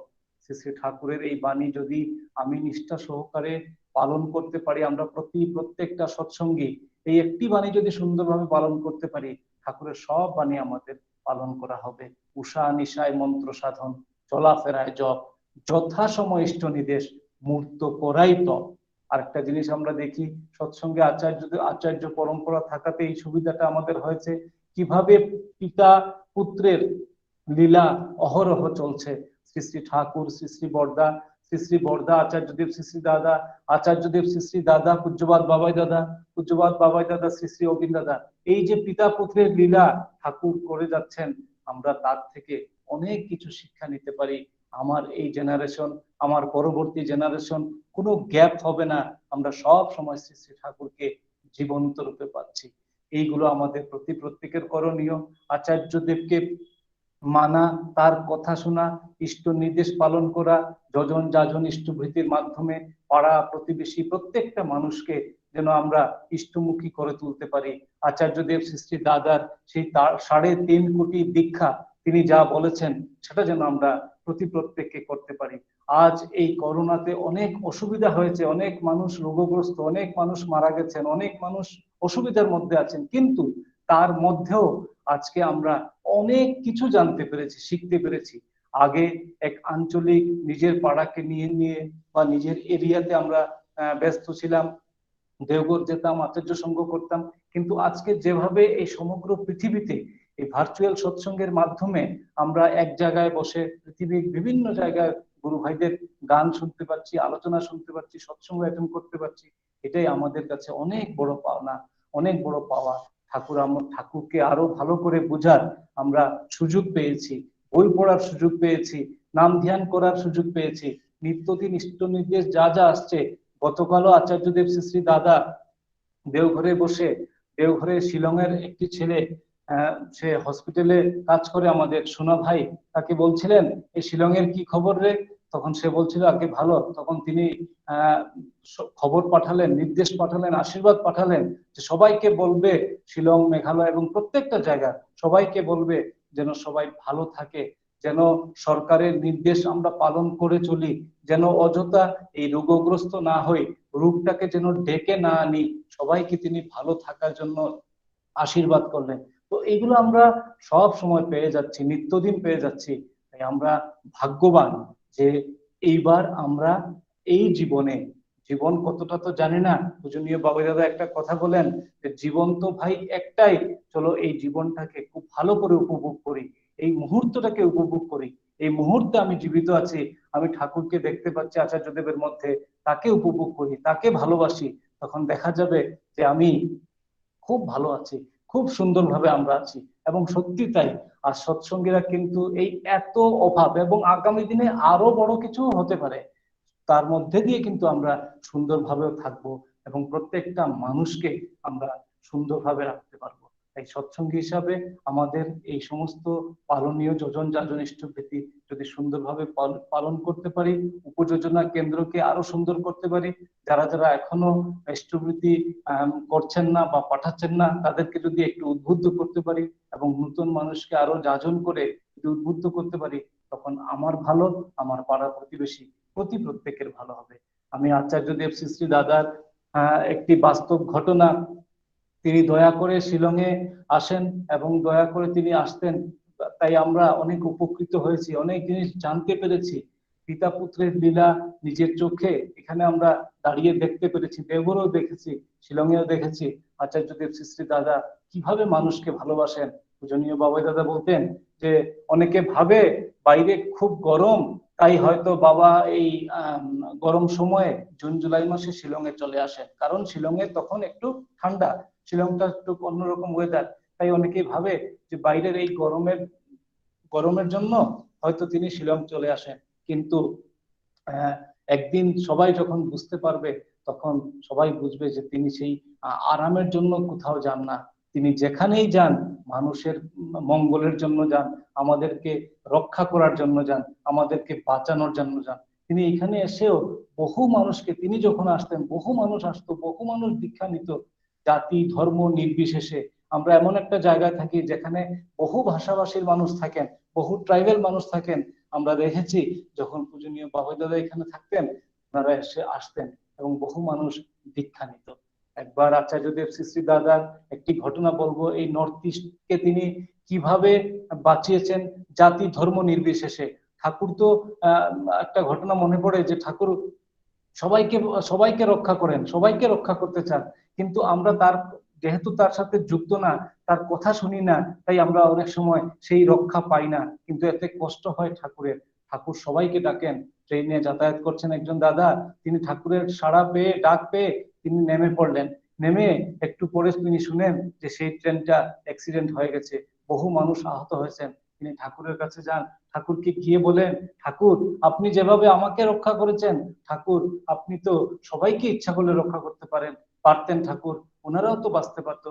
ঠাকুর বললেন, আমি যে সবাইকেই ডাকি, কিন্তু ওরা যে আমার ডাক শুনে না, তো শুনবে কিভাবে? তাই ঠাকুরের সাথে যুক্ত হওয়ার ব্যাপার আছে এই নামের মাধ্যমে, দীক্ষার মাধ্যমে। কত বড় এই জিনিস! সাধারণভাবে, খুব সাধারণভাবে আমরা যে কোনো জায়গায় বসে ঠাকুরের দীক্ষা নিয়ে নিতে পারছি। তারপর আমি আর আমার ঠাকুর, কত বড় জিনিস! ঠাকুর আমাদেরকে অহরহ রক্ষা করছেন, দেখছেন।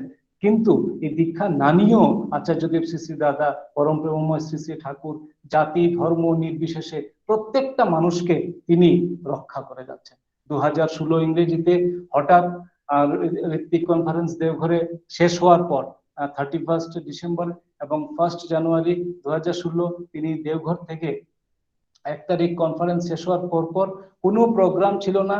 হঠাৎ করে আচার্যদেব শ্রী শ্রী দাদা দেওঘর থেকে গুয়াহাটির উদ্দেশ্যে রওনা হন এবং তার সঙ্গে শুধু পবিত্রদা এবং আরো 2-4 জন দাদারা ছিলেন। তার পরিবারের কেউ তিনি কাউকে সঙ্গে নিয়ে আসেননি। পূজনীয় মাও না, পূজ্যপাদ বাবাই দাদাও না, পূজনীয় সিপাই দাও না, পূজনীয় বিঙ্কি দাও না, কেউ না, শুধু আচার্যদেব শ্রী শ্রী দাদা, পবিত্রদা এবং আরো 2-4 জন। হঠাৎ তিনি চলে আসেন এবং সবাই ভাবলেন যে হয়তো এক রাত্র কোথাও তিনি জামালদা বা শিলিগুড়ি বা আসার পথে কোনো জায়গায় তিনি হল্ট করবেন, থাকবেন। কিন্তু দেখা গেল যে তিনি ডাইরেক্ট সকালবেলা সেই দেওঘর থেকে রওনা দিয়ে তিনি রাত্র 10টা 10:30টার ভিতরে তিনি গুয়াহাটিতে পৌঁছে যান। এত লম্বা জার্নি করে, এত বয়সে তিনি গুয়াহাটিতে আসেন। সবাই আশ্চর্য হন, কেন আচার্যদেব শ্রী শ্রী দাদা কোথাও থামলেন না। কিন্তু ঘটনাটা পরের দিন সকালবেলা বোঝা গেল। সেদিনই ভোরবেলা রাত্রে যখন 10:30 11টায় পৌঁছান, ভোরের দিকে 3 তারিখ হবে বা 2 তারিখ ভোরের দিকে হবে, তিনি যখন ভয়ঙ্কর একটা ভূমিকম্প হয়, আমরা সবাই জানি নর্থ ইস্টে এবং কলকাতাতেও ভয়ঙ্কর সেদিন একটা ভূমিকম্প হয়। আমার বাবা, অনেক যারা বয়স্ক মানুষ আছেন, সবাই বলেছেন যে এত বড় ভূমিকম্প তারা তাদের জীবনে দেখেন। এখানে ঘন ঘন ভূমিকম্প হয়। শিলং একটা ঘন ঘন আচার্যদেব শ্রী শ্রী দাদা দয়া করে এখানে এসে তা বহু ঘটনা তিনি শিলং মন্দিরটাকে রক্ষা করেছেন, বলেছেন যে এটা একটা ইপিসেন্টার ছিল, তিনি দয়া করে এসে এটাকে রক্ষা করেছেন। সেই দিনের সেই ঘটনা ভোর 4টার দিকে, প্রার্থনারও অনেক আগে, তারও একটু আগে ভয়ঙ্কর একটা ভূমিকম্প হয়। আমরা যে যেখানে যে যার বাড়িতে শিলংয়ের যেখানে আছি দৌড়ে বাড়ি থেকে বেরিয়ে গেছিলাম, কিভাবে বেরিয়েছিলাম আজও সেই দৃশ্য মনে পড়ে। পরে জানতে পারি যে আচার্যদেব শ্রী শ্রী দাদাও সেদিন রুম থেকে বেরোন, পবিত্রদা ওনারা সবাই বেরোন। তো দাদা বলছেন কিরে ভয় পেয়ে গেছিস? তো সবাই তো ভয় পেয়েছে, কিন্তু তিনি সঙ্গে আছেন, কে কি ভয় পাবে? পরে প্রার্থনা হয়, প্রার্থনার পর আচার্যদেব শ্রী শ্রী দাদা পবিত্রদাকে বললেন চল এখন আমরা চলে যাই, আমার কাজ শেষ। তাহলে তিনি সেদিন কেন এসেছিলেন, দেওঘর থেকে তিনি কেন এসেছিলেন, আমরা সবাই সেটা বুঝতে পারি যে তিনি সবাইকে রক্ষা করে গেলেন সেই দিন। এইভাবে তিনি অহরহ আমাদেরকে রক্ষা করে যাচ্ছেন, আজও রক্ষা করে যাচ্ছেন, এই মুহূর্তেও তিনি আমাদেরকে রক্ষা করেছেন। আমাদের উচিত যে তাকে একটু ভালোবাসা, তার কথা শোনা। যদি তাকে ভালোবাসতে পারি, তার কথা শুনতে পারি, তখন আমি, আমার পরিবার, পাড়া প্রতিবেশী, আমরা সবাই ভালো থাকবো।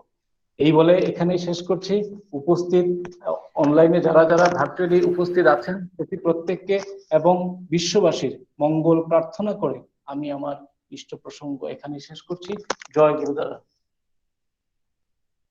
জয় গুরু, জয় গুরু, জয় গুরু। তপনদা, শ্রদ্ধেয় তপনদা শিলং থেকে ইষ্ট প্রসঙ্গ করছিলেন, এতক্ষণ আমরা শুনছিলাম মন্ত্রমুগ্ধ হয়ে।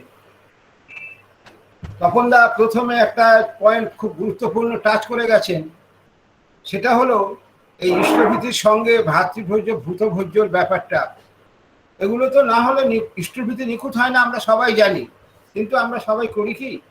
এই পরিস্থিতিতে কতখানি প্রয়োজন আমরা সেটা বুঝতে পারলাম। তারপরে এই যে আরেকটা গুরুত্বপূর্ণ পয়েন্ট তপনদা আমাদের বললেন, আমরা ভাবি, এটা আমিও ভাবতাম যে যখন গরমের সময় তিনি কোনো শীত প্রধান জায়গায় যাচ্ছেন হয়তো একটু ভালো থাকার জন্য, কিন্তু আদৌ না। এটা একটা শিখলাম, এটা দারুণ কথা তপনদা বললেন যে তিনি যাচ্ছেন সেখানকার মানুষগুলোকে রক্ষা করার জন্যে, সেই পরিবেশের সবাইকে রক্ষার জন্যে, তাদের বাঁচা বাড়ার জন্যে। যে ঘটনাটা তিনি গৌহাটির বললেন, ভূমিকম্পের ঘটনা বললেন আমার কাজ শেষ। তাহলে আমরা কি বুঝলাম? সেই দাদা আজও লীলা করে চলেছেন। গতকালও তিনি শিলংয়ে খবর নিয়েছেন। প্রত্যেকটা মুহূর্তে তরুণদা বলছিলেন যে তিনি এত কষ্টে আছেন যে আমরা স্বাভাবিক জীবনযাপন করতে পারছি না, আমাদের থেকে হাজার হাজার গুণ বেশি চিন্তায় ঠাকুর পরিবার, সদ্য দাদা, বাবাই দাদা, তারা চিন্তা করছেন আমাদের জন্য। অসাধারণ ইষ্ট প্রসঙ্গ শুনলাম শ্রদ্ধেয় তপন পালদার কাছ থেকে। আমি পরম পিতার শ্রীচরণে প্রার্থনা জানাই তপন এমনি করে ইষ্ট প্রসঙ্গ করুন, ঠাকুরের পথে আরো অঢেল হয়ে চলুন, তিনি তার পরিবারের সবাইকে নিয়ে সুস্থ থাকুন, সুন্দর থাকুন। দয়ালের রাতুল চরণে এই একান্ত প্রার্থনা জানাই। জয় গুরু, জয় গুরু, জয় গুরু, জয় গুরু। এরপরে একই বিষয়বস্তুর উপরে আজকের এই সৎসঙ্গের শেষ যিনি বক্তা রয়েছেন শ্রদ্ধেয় ভবেশ দত্তদা, তিনি দেওঘর ঠাকুর বাড়িতেই থাকেন। পরম পূজনীয় বাবাই দাদার লেখা, বাবাই দাদার উপরে যে 100 দিনের পরিক্রমার উপরে শ্রদ্ধেয় ভবেশ একটা বই লিখেছেন, আমরা কম বেশি সবাই জানি। এখন আমরা শ্রদ্ধেয় ভবেশ দত্তদার কাছ থেকে ইষ্ট প্রসঙ্গ শুনবো আজকের বিষয়বস্তুর উপরে। তিনি দেওঘর থেকে আমাদের সঙ্গে যুক্ত রয়েছেন। আমি তাকে এখন আমন্ত্রণ জানাচ্ছি ঠাকুরের কথা পরিবেশনের জন্য। শ্রদ্ধেয় ভবেশ দত্তদা, বিষয়বস্তু আর একবার একটু যদি উল্লেখ করে দেন দাদা, বিষয়বস্তুটা একবার উল্লেখ করে দিন না আর একবার। বিষয়বস্তুটা আরো একবার বলছি, duties of a worker as a satsangi. সৎসঙ্গী হিসেবে যে ডিউটিজ অফ এ ওয়ার্কার, একজন কর্মী সৎসঙ্গী হিসেবে কর্তব্য। আমরা তো যেদিন দীক্ষা নিয়েছি সেদিনই ঠাকুরের কর্মী হয়ে গেছে। এই বিষয়বস্তুর উপরে শ্রদ্ধেয় ভবেশ দত্তদা আলোচনা করছেন দেওঘর থেকে। শ্রদ্ধেয় ভবেশ দত্ত। জয়গুরু ভবেশ দা। হ্যাঁ জয়গুরু। জয় গুরু, জয় গুরু, জয় গুরু। পরম প্রেমময় পরম দয়াল শ্রী শ্রী ঠাকুরের রাতুল চরণে আমার সহস্র কোটি প্রণাম। পরমারাধ্যা জগৎ জননী শ্রী শ্রী বড় মায়ের শ্রীচরণে আমার কোটি কোটি প্রণাম। পরম পূজ্য পাদ শ্রী শ্রী বরদার শ্রীচরণে আমার কোটি কোটি প্রণাম। পরম পূজ্য পাদ আচার্যদেব শ্রী শ্রী দাদার শ্রীচরণে আমার কোটি কোটি প্রণাম। পরম পূজ্য পাদ শ্রী শ্রী বাবাই দাদার শ্রীচরণে আমার কোটি কোটি প্রণাম। এমন সুন্দর মধু সমীরণ মধু মাসে আমাদের ধরাধামে আবির্ভূতা হয়েছিলেন পরমারাধ্যা জগৎজননী শ্রী শ্রী বড়মা। অদ্ভুত প্রকৃতির যে রকমটা দারুণ মধুময় রকম, সবাই খুব আমরা উপভোগ করছি। না আছে গরম, আর শীতের তো প্রশ্নই নেই। অপূর্ব ঝিরিঝিরি হাওয়া, শীতল হাওয়া, আমাদের তার স্নেহ পরশ যে আমরা পাচ্ছি নিরন্তর, এটাই স্বাভাবিক। আজকে যে বিষয়ের উপরে আলোকপাত করতে বললেন, তো আমাদের সবারই জানা আছে, সবারই বিশ্বাস যে আমাদের সবকিছুর মূলে তো পরম দয়াল পরম প্রেমময় শ্রী ঠাকুর। তিনি আমাদের পরিচালিত করেন, তিনি আমাদের রক্ষা করেন, তিনি আমাদের শক্তি দান করেছেন, তিনি প্রাণ সঞ্চার করেছেন, তিনি সৃষ্টি করেছেন, তিনি আমাদের পঞ্চ ইন্দ্রিয় দিয়েছেন। আর আমাদের ভেতরে এই যে আমরা ঠাকুর ঠাকুর করতে পারছি, এটাও তারই করুণাতেই। তো আমাদের একটাই শুধু লক্ষ্য রাখতে হবে যে তুমি প্রভু আমি দাস। আর রামপ্রসাদের গান আছে, আমি যন্ত্র তুমি যন্ত্রী। তো আমাদের যন্ত্রস্বরূপ আমরা যদি থাকতে চাই, যন্ত্রস্বরূপ থাকার রকমটা কেমন? তা হলো, আমি দৈনন্দিন জীবনে যে সমস্ত জিনিস ব্যবহার করি, আমি স্নানে, রান্নায়, কাজকর্মে, অফিসে যে সমস্ত জিনিসগুলো আমি ব্যবহার করি, সমস্ত জিনিসগুলো কিন্তু আপনার অক্রিয় থাকে, অর্থাৎ স্থির থাকে, সে কিন্তু চলে না। তো তাকে যখন চালনা করা হয় তখন সে চলে।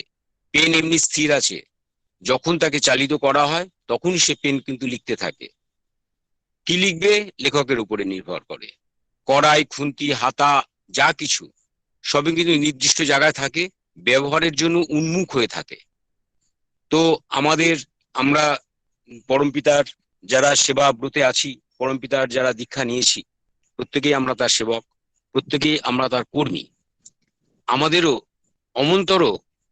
অমন্তর আমাদের উন্মুখ থাকতে হবে, অর্থাৎ তিনি আমাকে পরিচালিত করবেন। তা ঠাকুর বললেন, দেহ থাকতে অহং যায় না, ভাব থাকতে অহং যায় না। তাই ভাবটাকে অক্রিয় করে রাখতে হয়, প্যাসিভ করে রাখতে হয়। তো প্যাসিভের রকমটা কি? ওই আমি যন্ত্র তুমি যন্ত্রী, অর্থাৎ আমি জানি না আমার কি হবে, আমি কি করব, আমার কি করণীয়। তো যারা একনিষ্ঠ কর্মী, এটা তাদের জীবনে দারুণভাবে প্রতিফলিত হয় যখন বড় বড় কাজের দায়িত্ব তারা পান। এমনকি অতি সংকটে সমস্ত গুরু ভাইরাও সেই রেসপন্স, সেই সাড়াটা পান। যখন দেখেন তার আর কিছু করার নেই, তখন সে আকুল হয়ে যখন ঠাকুর ঠাকুর করে, তখনই কিন্তু অর্থাৎ সে যখন নিরভিমান হয়ে গেল যে আমার কিছু করার নেই, আমিত্ব বোধ যখন তার চলে গেল, ইষ্টবোধই তার প্রমিনেন্ট হয়ে গেল, তখনই কিন্তু ইষ্ট তাকে পরিচালিত করেন, ইষ্ট তাকে দয়া করেন। কর্মীদের ক্ষেত্রে, গুরু ভাইদের ক্ষেত্রে, সবার ক্ষেত্রে এই অনুভূতি সবারই আছে। আমরা মায়াজালে আবদ্ধ বলে আমরা অনুভূতিটা সেই মুহূর্তের জন্য পাই এবং অপরকে অনুপ্রাণিতও করি সেই ঘটনা বলে, গল্প বলে। কিন্তু পরবর্তী জীবনে আবার আমিত্ব ঘিরে ধরে, আমি অহংয়ের দ্বারা রঙিন হয়ে চলতে থেকে আমরা কিন্তু নিজেকেই আমরা প্রতিপন্ন করতে থাকি ওই অর্থমান যশ, অর্থাৎ অর্থমান যশের পেছনে আবার আমরা দৌড়তে থাকি। এইভাবে নিরন্তর আমাদের দুঃখের কবলে পড়তে হচ্ছে। কিন্তু এই দুঃখের কবলে পড়াটা কিন্তু আমাদের স্বাভাবিক অবস্থা না। দুঃখটা আমাদের কাছে আসবে না। যেমন একটা বাল্ব যদি জ্বলে, সেই বাল্বের কাছে কখনো অন্ধকার আসতে পারে, কখনো অন্ধকার আসতে পারে না। অন্ধকার ওই বাল্ব জ্বালার সঙ্গে সঙ্গে অন্ধকার দূরীভূত হয়ে যায়, বা ওই অন্ধকারে যে কণাগুলো ছিল সেগুলো আলোকিত হয়ে গেল। তো তেমনি আমি যদি সবসময় উজ্জ্বল থাকি, আমি পরমপিতার এই নামের উজ্জ্বলে বা তার প্রতি টানের উজ্জ্বলে আমি যদি উজ্জ্বল হয়ে থাকি, তাহলে আমার পাশাপাশি আমার পরিবার এবং আমার পারিপার্শ্বিকের মধ্যে অন্ধকার কিন্তু থাকতে পারে না। আর এও ঠাকুর বলেছেন যে তুমি দীক্ষা নিয়ে তুমি ভালো আছো, সুখে আছো, শান্তিতে আছো, তৃপ্তিতে আছো, ভরপুর একদম টইটুম্বুর হয়ে আছো, কিন্তু তোমার পারিপার্শ্বিক তোমার খুব খারাপ অবস্থায় আছে, তুমি জানবে তোমার ওই হওয়াটা কিন্তু একটা রোগের কারণ। একটা রোগের কারণ অর্থাৎ একটা টিউমার যেমন দেহের একটা অংশে বড় হয়ে গেলে ওটাকে স্বাস্থ্য বলি না, তেমনি পারিপার্শ্বিকের উন্নয়ন না করে, পারিপার্শ্বিক উন্নয়নের দিকে ভ্রুক্ষেপ না করে আমি আমার মতো করে নাম ধ্যান পড়ান হয়ে, ইষ্টভীতি পড়ান হয়ে, পিতামাতার প্রতি শ্রদ্ধা ভক্তি নিয়ে, সদাচার মেনে আমি একেবারে ফার্স্ট ক্লাস সৎসঙ্গী, এবং লোকেও আমাকে দেখে, কিন্তু লোকের ভেতরে আমি সেই সঞ্চার করি না, সেই প্রেরণা সঞ্চার করি না, ওটাও কিন্তু টিউমারের মতো গ্রোথ, ওটাও কিন্তু আমার প্রাণনাশের কারণও হতে পারে। এটাও কিন্তু ঠাকুর বলেছেন। তাই পড়শিরা তো নিপাতে যাবে, তুই বসে খাবি বুঝি, যা ছুটে যা ওদের বাঁচা, ওরাই যে তোর বাঁচার পুঁজি, এটা নিরন্তর আমাদের লক্ষ্য রাখতে হবে। আমি একটা দারুণ একটা পয়েন্ট, সেন্সিটিভ পয়েন্টে চলে আসি।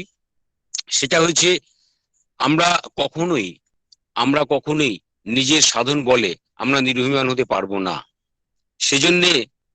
সেজন্যে আমরা পাবনায় যদি চলে যাই, এখন পাবনার প্রথম অবস্থায় ঠাকুর কিরকম কেমন করে যেভাবে তিনি শ্রম দান করেছিলেন, এবং হাজার হাজার শত শত গুরু ভাইকে যেভাবে কৃচ্ছ সাধনে ব্রতী করিয়েছিলেন, সেটা আমরা তার জীবনী পড়লে পাই। তো ঠাকুর আজকে যেটা করেছেন, কালকে সেটা বন্ধ করে দিয়েছেন, এটা কিন্তু কোনোদিনই নয়। কারণ সত্যানুসরণে বলা আছে, আজ যা বুঝেছ কাল তা বুঝিনি বলে শ্রীগাল সেজো না। তো ইতর জন্তু একবার যা বুঝে তা ছাড়ে না। তাই কৃচ্ছ সাধনটা আমাদের জীবনে একান্ত অপরিহার্য।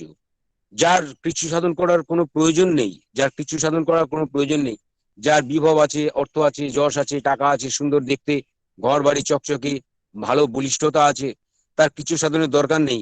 কিন্তু জানবেন, ওই তার বলিষ্ঠতা, ওই তার সার্বিক যা কিছু নিয়ে সে কিন্তু পতনেই ধাবিত হবে। কেন? কারণ নিরন্তর কৃচ্ছ সাধন, এই পৃথিবীটা নিরন্তর ঘুরে চলেছে। পৃথিবী যদি ভাবে যে আমি এতদিন ঘুরেছি, এবার একটু রেস্ট নিই, তাহলে কিন্তু ওই টোটাল পৃথিবীটাই ধ্বংস হয়ে যাবে। তাই আমাদের কখনো আমাদের আয়াস বা আরাম বা বিলাসিতা করার আমাদের সময় নেই, উপায়ও নেই। আমাদের যদি সেই কৃচ্ছ সাধনের সুযোগটা আমরা সবসময় পাচ্ছি না। যখন পাবনা যারা ছিলেন, তারা কৃচ্ছ সাধনের সেই সুযোগটা তারা পেয়েছিলেন, তারা মহাভাগ্যবান। এবং আজকে সেই তাদের পরিবারের জেনারেশন এক একটা গিয়ে দেখুন, তারা মহা মহা মহা এক একজন এই জাগতিক সুখে বিভবে তারা ভরপুর হয়ে আছে। তো এই কৃচ্ছ সাধনটা, এটা যারা আজকে দীক্ষা নিচ্ছেন তারা কিন্তু জানেন না কৃচ্ছ সাধন। যারা আমরা কিছুদিনের পুরনো, অন্তত 20, 25, 50 বছরের পুরনো, এবং যারা কৃচ্ছ সাধনের মধ্যে দিয়ে জীবনযাপন করেছেন, তারাই কিন্তু এই ব্যাপারে সচেতন আছে যে কৃচ্ছ সাধন করতে হয়। দেওঘরেও ঠাকুর আসার পরে ঠাকুর শ্রী বড় মাকে বলেন, চলো বড় বউ আমরা দেওঘরে যাই। শ্রী বড় মা কিন্তু ফিরেও তাকাননি। অত বড় সংসারী যিনি খুঁটিনাটি থেকে শুরু করে কেমন করে তিনি সঞ্চয় করে রাখতেন, তিনি কিন্তু ফিরে তাকাননি। তিনি কিন্তু ঠাকুরের সঙ্গে ওই এক কাপড়ে চলে এসেছিলেন দেওঘরে, এবং তিনি জানেন আবার একটা সেই কৃচ্ছ সাধনের যুগ আবার তৈরি হবে। এবং সেই যুগ তৈরি হয়েছিল। যারা পুরনো কর্মী সৎসঙ্গে যারা অনেকে চলে গেছেন, এখনো যারা পুরনো কর্মী আছেন, তাদের কাছে আমরা সেটা আমরা জানতে পারি, শুনতে পারি, এবং আমরা বিভিন্ন রকম ঘটনার মধ্যে দিয়ে সেগুলো আমরা জানি। তো তেমনদের একটা ঘটনা আমি উল্লেখ করছি। ননীগোপাল দে বলে, স্বর্গত ননীগোপাল দে বলে একজন ঋত্বিক ছিলেন। তিনি ঠাকুরের পার্ষদ, ঠাকুরের আশ্রিত ছিলেন, এবং তিনি পাঞ্জাধারী কর্মী ছিলেন। তো তখন তো কোনো আশীর্বাদীর ব্যাপারও ছিল না, এবং তার সংসার কি করে চলবে সেটা তার নিজেরই ব্যাপার। কিন্তু তার ওই আজ হতে ইষ্ট স্বার্থ প্রতিষ্ঠায় আমার জীবনের যোগ্য হোক, ইষ্ট স্বার্থ প্রতিষ্ঠায় এই জীবনের কর্ম, যজন যাজন ইষ্টভীতি এই জীবনের ধর্ম। তো এটাই আমাদের জীবনের মূল। আমার সংসার কি করে চলবে, আমার পেট কি করে চলবে, সে ব্যাপারে কিন্তু ঠাকুর কখনো আলাদা করে সেভাবে বলতে চাননি। কেননা তিনি বলেছেন, আমার যজন যাজন ভাত কাপড় যোগায় না, এ আমি বিশ্বাস করি না। তাই যজন যাজন যে ভাত কাপড় যোগায়, ওটা তিনি প্রমাণিত সত্য করবার জন্য কিন্তু তিনি কর্মীদের এমন করে আপনার কৃচ্ছ সাধনের ব্রতী করিয়েছিলেন। তো সেই ননীগোপাল দে মহাশয় তিনি প্রায় 7 দিন পরে কর্ম করার পরে বিভিন্ন রকম ফিল্ড ওয়ার্ক করার পরে তিনি যখন দেওঘরে ফিরলেন বাড়িতে, তার ছোট ছোট ছেলে মেয়েরা অভুক্ত অবস্থায় রয়েছে, ঘরে এক দানা চাল পর্যন্ত নেই।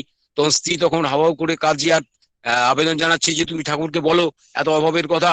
তো এত তিতিবিরক্ত হয়ে গেছেন ঋত্বিক দাদা, তিনি ওই অবস্থাতেই স্ত্রীকে কিন্তু তিনি একটু প্রহার করলেন। প্রহার করে চলে এলেন ঠাকুরের কাছে। ঠাকুরের কাছে এসে যাবতীয় রিপোর্ট করছেন, কোথায় কোথায় গেছিলেন না গেছিলেন। তো ঠাকুরকে প্রণাম করতে যাবেন, তখনই ঠাকুর বললেন আমায় 100 টাকা দেবার পারিস, 100 টাকা দেবার পারিস। সে তো আকাশ থেকে পড়লো 100 টাকা, তোর সঙ্গে সঙ্গে সে বাড়িতে চলে এলো।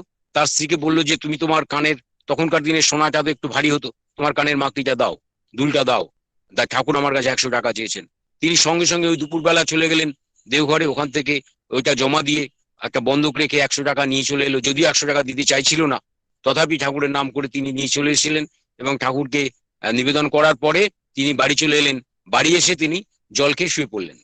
তো কিছুক্ষণের মধ্যে কড়া নাড়ছে বাড়িতে, দুজন গুরু ভাই এসছে মেদিনীপুর থেকে, তারা 36 দিনের প্রাজাপত্য ব্রত করবে ওনার বাড়িতে থেকে, এবং বিশাল সামগ্রী, সমস্ত রকম দ্রব্যাদি যা যা লাগে নিত্য প্রয়োজনীয় সব নিয়ে তারা হাজির। বলছেন মা আমরা একটু চা খাবো আগে। তারপরে সেই চাটা খাওয়া হলো। 36 দিন তারা প্রাজাপত্য করলেন। তারা রাজার হালে ওখানে থাকলেন। ওনারা তো প্রাজাপত্য করেছেন, সেই প্রাজাপত্যের যে ব্যাপার সে তো আপনারা জানেন। আর যারা ওই পরিবারের তারা কিন্তু নিত্যই তারা বাজার হাট করে যা কিছু করার ব্যবস্থা করেছেন। তারা 36 দিন হয়ে যাওয়ার পরে দীর্ঘ 6 মাস আরো তাদের এইভাবে ভোগ্যপণ্য মজুদ ছিল। এমনতর ঘটনা, অর্থাৎ এই যে কৃচ্ছ সাধন, আজকে সেই পরিবার কত উজ্জ্বল, আজকে সেই পরিবার কত সুন্দর ঠাকুর করছে।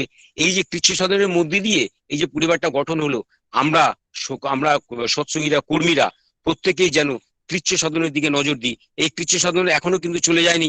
এখন আমাদের ভারতবর্ষের চারিদিকে হাজার হাজার কেন্দ্র মন্দির স্থাপিত হয়ে চলেছে, কনস্ট্রাকশনের কাজ চলছে। এই কর্মীরা কিন্তু ঘরে ঘরে যাচ্ছেন এবং গুরু ভাইদের কাছে কিন্তু অর্ঘ্য তারা প্রার্থনা করছেন। আপনারা কেউ কিন্তু পিছপা না হয়ে এইবারে আপনাদের কৃচ্ছ সাধন, এবারে আগে ছিল কৃচ্ছ সাধন আপনাকে বাধ্য হতো কৃচ্ছ সাধন করার জন্য, এখন কিন্তু আপনারা বাধ্য না। কেননা এখন আয়াস আরাম অনেক বেশি আমাদের বেড়ে গেছে। আমরা কৃচ্ছ সাধন করলেও পারি, না করলেও পারি, কিন্তু কৃচ্ছ সাধন না করলে কিন্তু ঠাকুরকে লাভ করা যাবে না। আমি জাগতিক সমস্ত বিলাসিতা, আমার ছেলে মেয়ে এডুকেটেড, আমার ঘর বাড়ি, মেয়ের বিয়ে সবই হয়ে যাবে, কিন্তু সব ফাঁকা থেকে যাবে, ঠাকুর নেই।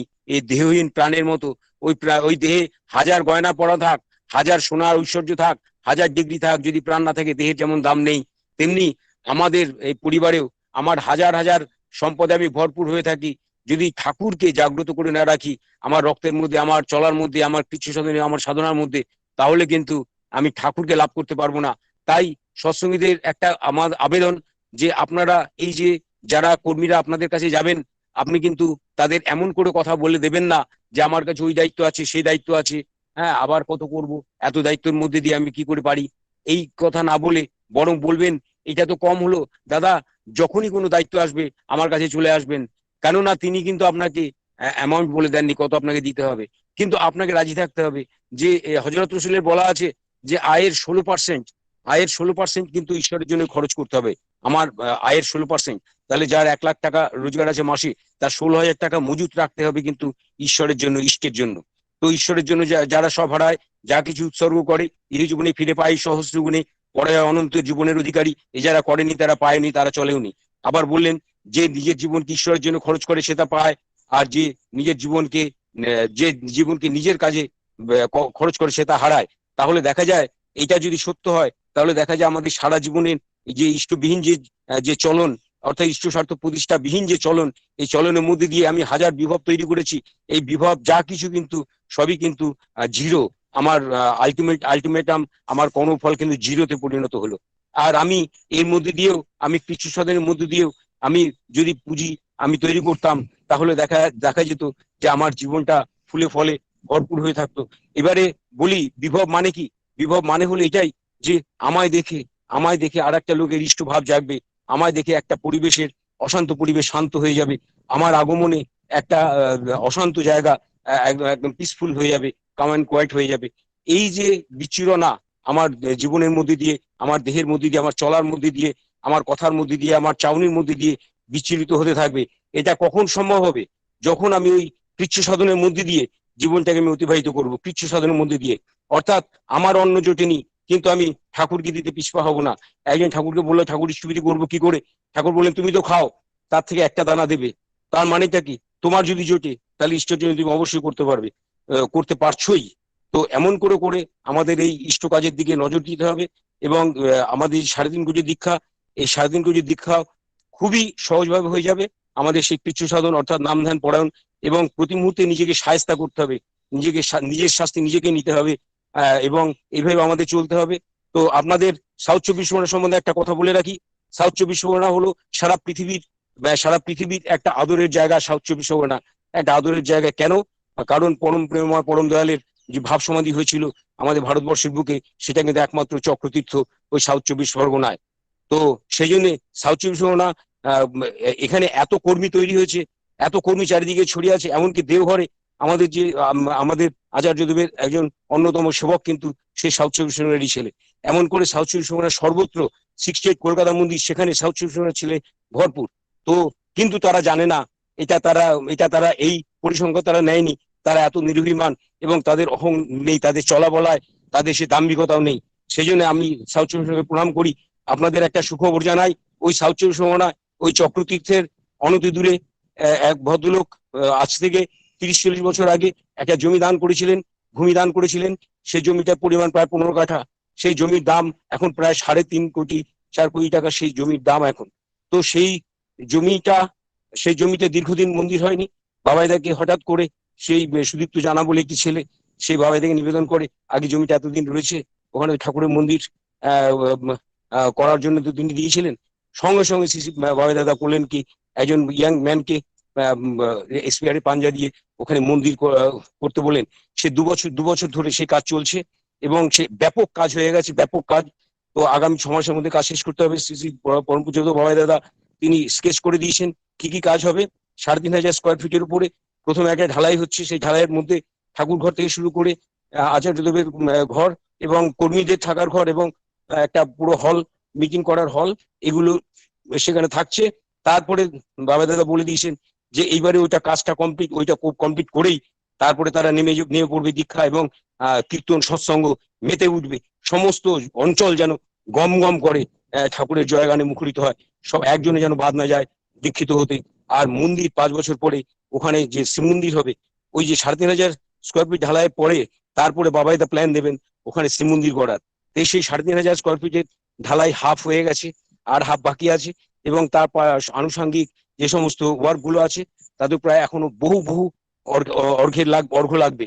আপনারা যারা ভারতবর্ষের যে কোনো প্রান্তে আপনারা যারা আছেন সবাই এই পিজিদার সঙ্গে যোগাযোগ করে সেখানে তার ফ্যামিলি এফসি কোড নাম্বার জেনে নিয়ে আপনারা কিভাবে জমা দেবেন। এখন প্রায়োরিটিতে জমা দিতে পারছেন, যদি নিজে না পারেন তাহলে অর্ঘ্য পাঠিয়ে দেবেন অ্যাকাউন্ট নাম্বারে, ওখানে যে লিখে আছে তার অ্যাকাউন্টে, আমি বলছি আমার অ্যাকাউন্টে, অথবা সুদীপ্তদার অ্যাকাউন্টে, যেভাবেই হোক এনি হাউ আপনার বিশ্বাসী যে কোনো লোকের অ্যাকাউন্টে আপনি অর্ঘ্য পাঠিয়ে দিবেন। অবশ্যই ফ্যামিলি কোড নাম্বার সহ। ফিলান্থ্রপি যখন খুলবে তখন প্রত্যেকে অর্ঘ্যবস্তি পেয়ে যাবেন। এটা আমাদের এবারে কনফারেন্সে কার্তিক সরকারদা সেটা আমাদের জানিয়ে দিয়েছেন। তো আজকে আমরা গর্বিত, আমরা সাউথ চব্বিশ পরগনা পেয়ে গর্বিত আজকে সোনারপুরের সৎসঙ্গে আমি উপস্থিত থাকতে পেরে। তো আজকে আগামী দিনে সাউথ চব্বিশ পরগনা কিন্তু ভারতবর্ষের একটা প্রাণকেন্দ্র হয়েই আছে। চক্রতীর্থে যায়নি ভারতবর্ষের এমন কোনো মানুষ খুব কম আছেন। বহু মানুষ তীর্থ করার জন্য আমাদের চক্রতীর্থে আশ্রম পরিদর্শন করার জন্য আসেন।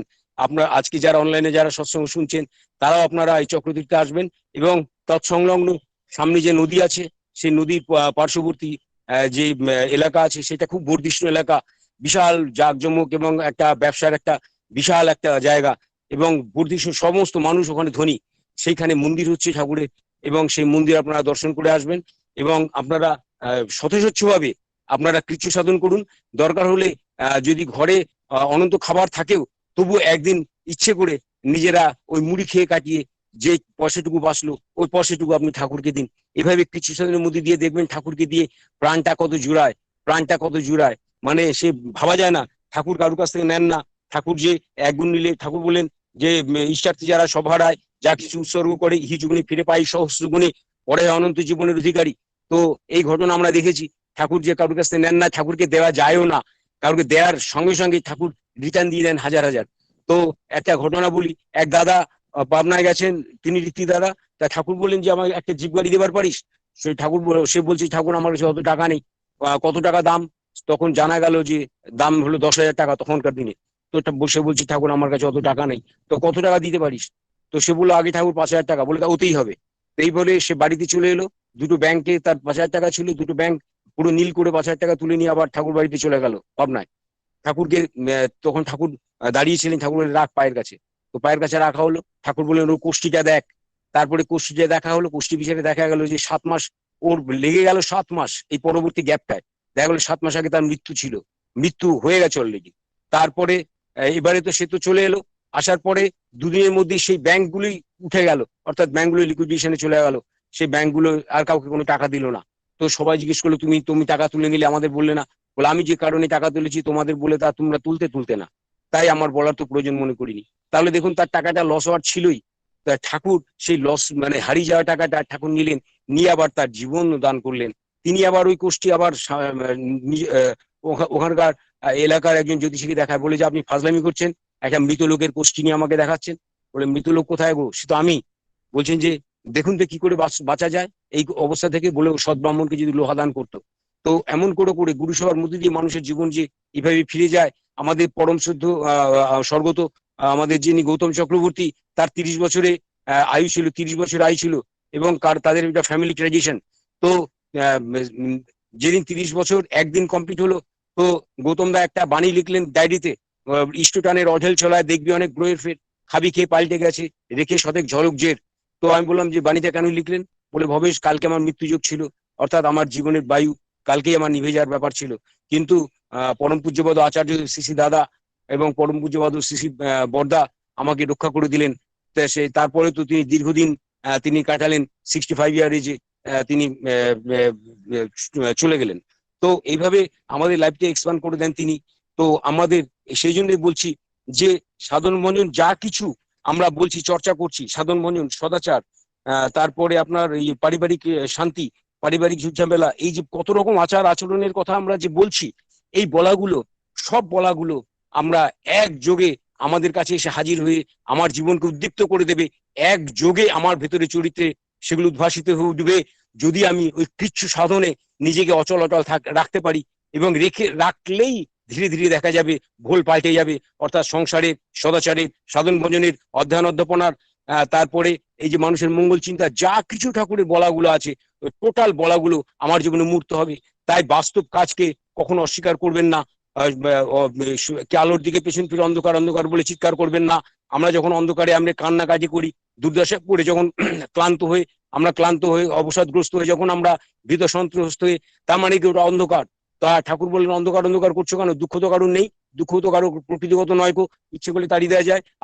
আলোর দিকে তাকাও, আর আলো বলে গগাও।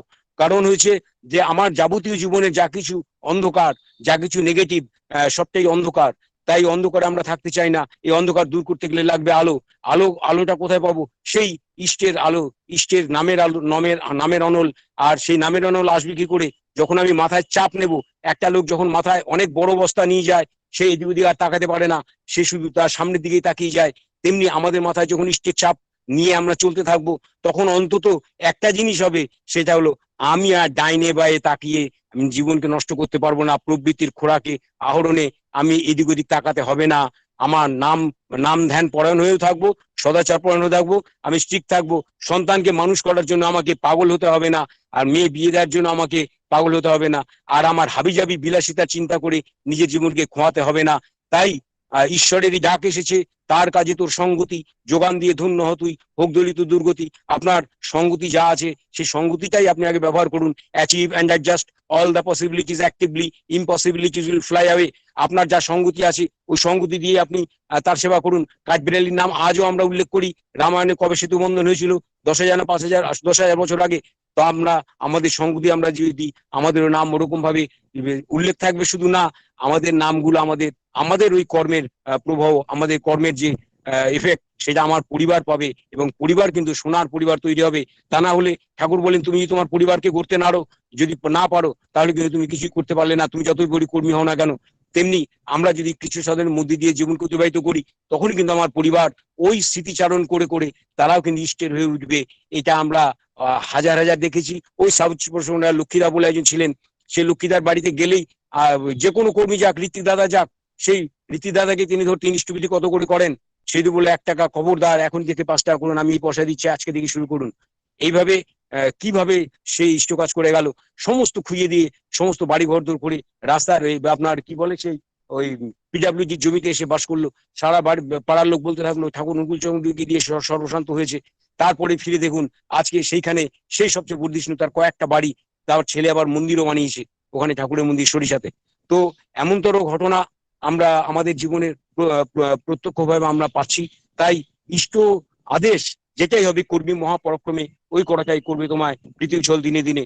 আমাদের যে ইষ্টের আদেশগুলো আছে কোনোটাই আমরা অগ্রাহ্য করব না। করার জন্য আমার যতই থাক না কেন, তার জন্য আমি কৃচ্ছ সাধনের জায়গায় আমাকে যেতে হয়, সেই জায়গায় আমাকে পৌঁছাতে হবে। তবেই কিন্তু আমার দেওয়াটা সার্থক হবে, তাকে নন্দিত করবে। ঠাকুর আমি যদি যেমন তেমন করে দিই, ঠাকুর কিন্তু নেবেন না। হয়তো ইটকাট বেড়া কেনা হবে, কিন্তু ওটা কিন্তু ঠাকুর গ্রহণ করবেন না। কিন্তু যেটা আপনার অন্তর থেকে, অন্তর চুয়ানো, হৃদয় চুয়ানো যে অর্ঘ্য আপনি যখন দেবেন, এবং কতটা বিনীত শান্ত হয়ে আপনাকে দিতে হবে। তাই বলি যে আজকে আমি ওই রায়দিঘির কথা বলছি না, আজকে সারা ভারতবর্ষে হাজার হাজার মন্দির হচ্ছে, ওদিকে নেপালে হচ্ছে, ওদিকে আমাদের দার্জিলিং এ কার্শিয়াং এ হচ্ছে, এছাড়াও আমেরিকাতে হচ্ছে, সারা পৃথিবী জুড়ে মন্দির হচ্ছে। এবং মন্দিরের জন্য সবাই সবার কাছে অর্ঘ্য চাইতে পারে, এটা কোনো বাধা নেই, কারণ সবাই আমরা সদ্গুরু, আমরা সতীর্থ, আমরা গুরু ভাই। এবং আমাদের একটাই দেশ, সেটা হলো সৎসঙ্গ। আমাদের জার্মান, চায়না, আমেরিকা, ভারতবর্ষ বলে আমাদের কোনো দেশ নেই, আমাদের কোনো এলাকা নেই। সব এলাকাটাই আমার, সব এলাকায় যে পরম পিতার, সব মানুষই আমার। কিন্তু প্রতিটি মানুষকে আমি শুধু ইষ্টের জন্যই ব্যবহার করব, আর কোনো কারণে ব্যবহার করব না। এইভাবে আমাদের জীবনকে নিয়ন্ত্রিত করি। দেখুন না, আগামী দিনে এই যে সত্যযুগের মলবাতাস বইছে না, সত্যযুগ এসে গেছে। এই সত্যযুগকে এনজয় করার জন্য বাড়িতে একটা দামি ফার্নিচার হলো, কিন্তু আমি ছেঁড়া প্যান্ট পরে ঘুরে আছি, নোংরা হয়ে সেজে বসে থাকছি, তাহলে ওই ফার্নিচারের দাম কিন্তু দেয়া হবে না। তেমনি আমাদের ঠাকুরকে পেয়ে গেছি, সত্যযুগ এসে গেছে। আমাদের আর আলস্য পরায়ণ হয়ে, নোংরা হয়ে, আমাদের ক্ষুদ্র জীবনযাপনে আমরা আর অভ্যস্ত যেন না চলি। আমরা ইষ্ট স্বার্থ প্রতিষ্ঠাপন্ন হয়ে এবং নিজেকে ঝকঝকে করে ওই কৃচ্ছ সাধনের উজ্জ্বলে আমি এমন আলোকিত হয়ে উঠবো, পুরো পরিবেশ, পরিবার থেকে সবাইকে আমরা উজ্জ্বল করে তুলতে পারবো। এইটাই আমার আপনাদের কাছে আবেদন, এবং আমার হৃদয়ের কাছেও এই সারাই ডাক পৌঁছালো, যা আমি মুখে বললাম সেটা যেন আমার জীবনে আমি ফুটিয়ে তুলে অন্তত আমরা একে অপরের যেন সহযোগ হতে পারি। কেউ কাউকে এখানে শিক্ষা দেওয়ার লোক নয়। আমি শিক্ষক, এই অহংকারী মানুষের শিখতে দেয় না। সৎসঙ্গে কোনো শিক্ষকের জায়গা নেই। সৎসঙ্গে আছে পরস্পর আমরা আন্ডারস্ট্যান্ডিং এ আমরা পরস্পর শেয়ার করতে পারি, আমার ভাবটা আপনাকে, আপনার ভাবটা আমাকে, এভাবে আমরা পরস্পরে আমরা উজ্জীবিত হতে পারি। এখানে কোনো শিক্ষকতার কোনো স্থান নেই। এখানে একজনই শিক্ষক, তিনি হলেন আচার্যদেব। আমরা তার কাছে আমরা শিখি, এবং আমরা ঠাকুরের যে বাণী, এই ঠাকুরের যে নিয়ম নিষ্ঠা আছে, সেই নিষ্ঠার মধ্যে দিয়ে, আমাদের ভেতরে অনুভবের মধ্যে দিয়ে আমরা সেলফ গাইডেড কখনো কখনো আমাদের হতে হয়। কারণ আমার মাথায় তো তিনি আছেন, তিনি আমাকে পরিচালিত করেন, তিনি তাকে জাগ্রত করতে হবে। তিনি আমার অভ্রান্ত আমার জীবনে, এই তিনি করেই আমার জীবনটাকে আমি অতিবাহিত করব। আর কৃচ্ছ সাধন এই শব্দটা দরকার হলে লিখে রাখুন, পরে কিন্তু ভুলে যাবেন যে কি বলে গেল কৃচ্ছ সাধন, ওটা আবার কি। ওই কৃচ্ছ সাধন এই শব্দটা লিখে রাখুন। আর কৃচ্ছ সাধন করার সুযোগ পেলে কিন্তু ছাড়বেন না। যে কোনো মন্দিরে চলে যান, আমি বলে শেষ করছি, যে কোনো মন্দিরে চলে যান, ছেলে পুলে বউ মেয়ে নিয়ে চলে যান, বিভিন্ন রকম সরঞ্জাম নিয়ে যান, ঝাঁটা খুন্তি থেকে শুরু করে, ফিনাইল থেকে শুরু করে, আপনার কি বলে প্লাস রেঞ্জ, এই সব কিছু নিয়ে চলে যান। বা পায়খানা থেকে শুরু করুন, ড্রেন পরিষ্কার করে দিন, ওই নোংরা জায়গা থেকে শুরু করুন। কারণ আমার ভেতরে যে নোংরা পুঞ্জীভূত নোংরা জমে আছে, ওই নোংরা অপসারিত হবে যদি আমি ওই জেনারেল পায়খানা বাথরুমের নোংরা আমি পরিষ্কার করি। আমার ভেতরের দেহ কিন্তু চকচকে হবে, ঝকঝকে হবে। আমার অন্তঃকরণের যে প্রারব্ধ কর্মফলের যে পুঞ্জীভূত যে নোংরা আমার ভেতরে জমিয়ে রেখেছি, তা থেকে আমি মুক্তি পেয়ে যাব। এইভাবে করুন। নির্বিমান হওয়া কাকে বলে, ওই হলো আসল তুক। এমনি সাধন ভঞ্জন করে তথাকথিত ভাবে বই পড়ে আপনি নির্বাণ হতে পারবেন না। নির্বাণ হতে গেলে ঠাকুর বলে নিজ হাতে গুরুসভা করলে অহংকার দূরে যায়, প্রেম আসে। ওই নিজ হাতে গুরুসভা করতে হবে। গুরুসভার জায়গাগুলো পরম দয়াল সৃষ্টি করে দিয়েছেন, হাজার হাজার কেন্দ্র মন্দির করে দিয়েছেন।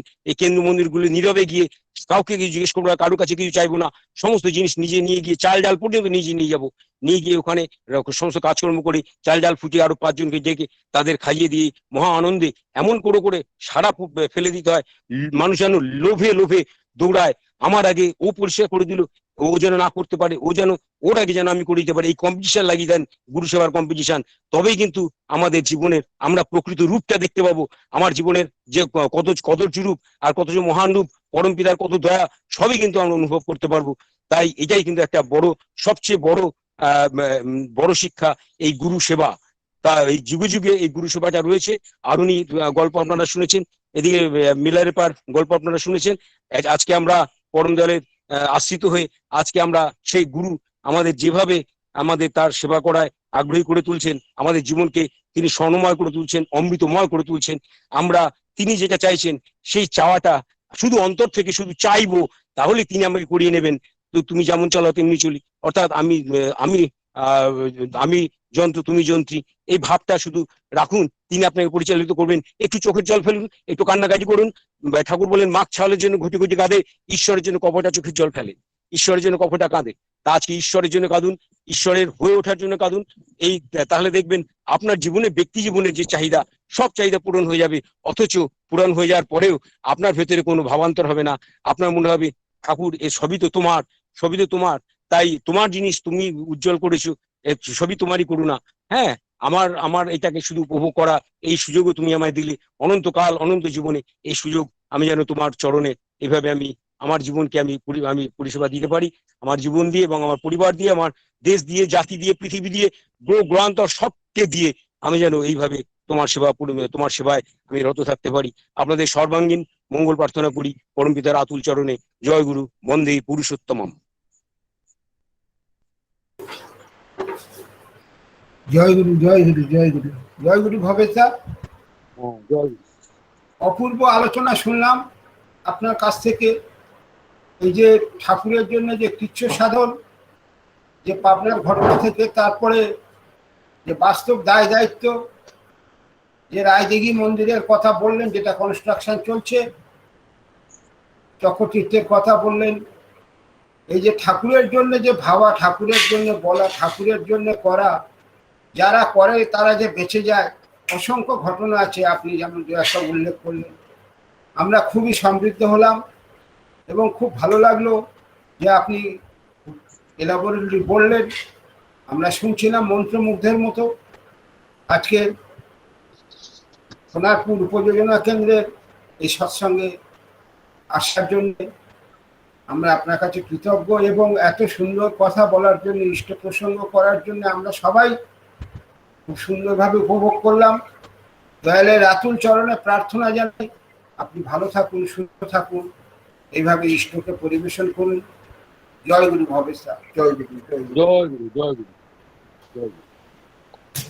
আমাদের ভবেশা এই যে রায়দিঘির কথা বললেন, রায়দিঘি মন্দিরের কনস্ট্রাকশন চলছে এবং সেখানে দায়িত্বে রয়েছে আমাদের অদ্বৈত নস্কর, যুবক কর্মী, শ্রী শ্রী ঠাকুরের দীক্ষাদাতা কর্মী। সে যখন ক্লাস 11-এ পড়ে তখন আমি তাকে ঠাকুরের নাম দিয়েছিলাম, সেটা 1998 সাল। এবং সুদীপ্ত জানাদা শ্রী শ্রী ঠাকুরের নিয়ত সেবক, ঠাকুর বাড়িতে থাকে। সুদীপ্তদার মাধ্যমেই যোগাযোগ এবং বাবাইদাদার চরণে নিবেদন, এবং সেখানে মন্দিরের কাজ চলছে। এবং আমাদের বর্তমান পরিস্থিতিতে ইষ্টভীতি ইত্যাদি জমা দেওয়া বন্ধ থাকলেও ইষ্টার্ঘ, কনস্ট্রাকশনের অর্ঘ জমা দেওয়া যাবে কিভাবে, সেটা আমাদের সৎসঙ্গের সেক্রেটারি শ্রদ্ধেয় কার্তিক সরকারদা কনফারেন্সে বলে দিয়েছেন। আমরা সবাই সেটা জানি, যারা হয়তো জানেন না একটু জেনে নেবেন। এবং বিভিন্ন জায়গায় মন্দির হচ্ছে, তবে আমাদের দক্ষিণ 24 পরগনাতে রায়দিঘিতে এখন কাজ চলছে, আপনারা ভবেশদার কাছে শুনলেন। সেখানে যারা অর্ঘ দিতে চান করে জমা দেবেন, বা যোগাযোগ করে ফ্যামিলি নাম্বার দিয়ে অর্ঘ যার যে কোনো দাদার মাধ্যমে, প্রযোজনা কেন্দ্রের মাধ্যমে ব্যাংকে জমা দেওয়া যাবে।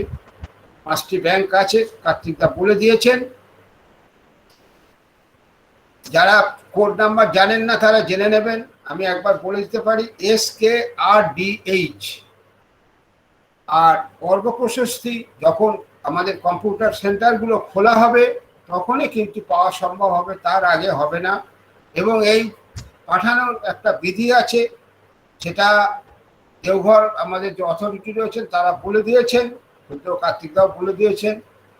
তারপরে যারা যোগাযোগ করবেন কেন্দ্র মন্দিরে যারা চার্জে আছেন, যেমন এখানে অদ্বৈত রয়েছে, সেখানে তাদেরও কর্তব্য আছে কিভাবে এটা দেওঘরের সাথে যোগাযোগ করতে হবে এবং তাদের অ্যাকাউন্টে টাকা আসবে। অর্থাৎ মালিক চাইছেন আমাদের তো কোনো কাজ থেমে নেই এই প্যান্ডামিক সিচুয়েশনে, তাহলে প্রভুর কাজও থেমে থাকবে না, দীক্ষাও দিতে হবে। কিভাবে দিতে হবে? এই যে তরুণ পালদা বলছিলেন বিধিনিষেধ, সরকারি আইন যা কিছু আছে আমরা কঠোরভাবে মানব, মালিক আমাদের সেটা শেখাচ্ছেন, সেটা মেনে আমরা ইষ্ট কাজের মধ্যে থাকবো। দীক্ষার কাজ, বাস্তব কেন্দ্র মন্দিরের অর্ঘ্য যোগান দেওয়া, অর্ঘ্য যোগান দিতে গেলে দেখাই যাবে যে একটা আমার ঠাকুরের উপর টান একটা বাড়তি এসে গেছে, যে আমি তো প্রত্যেকের একটা হিসাব থাকে, আমি এ মাসে তাহলে আমি ঠাকুরের জন্য এই অর্ঘ্যটা দেব।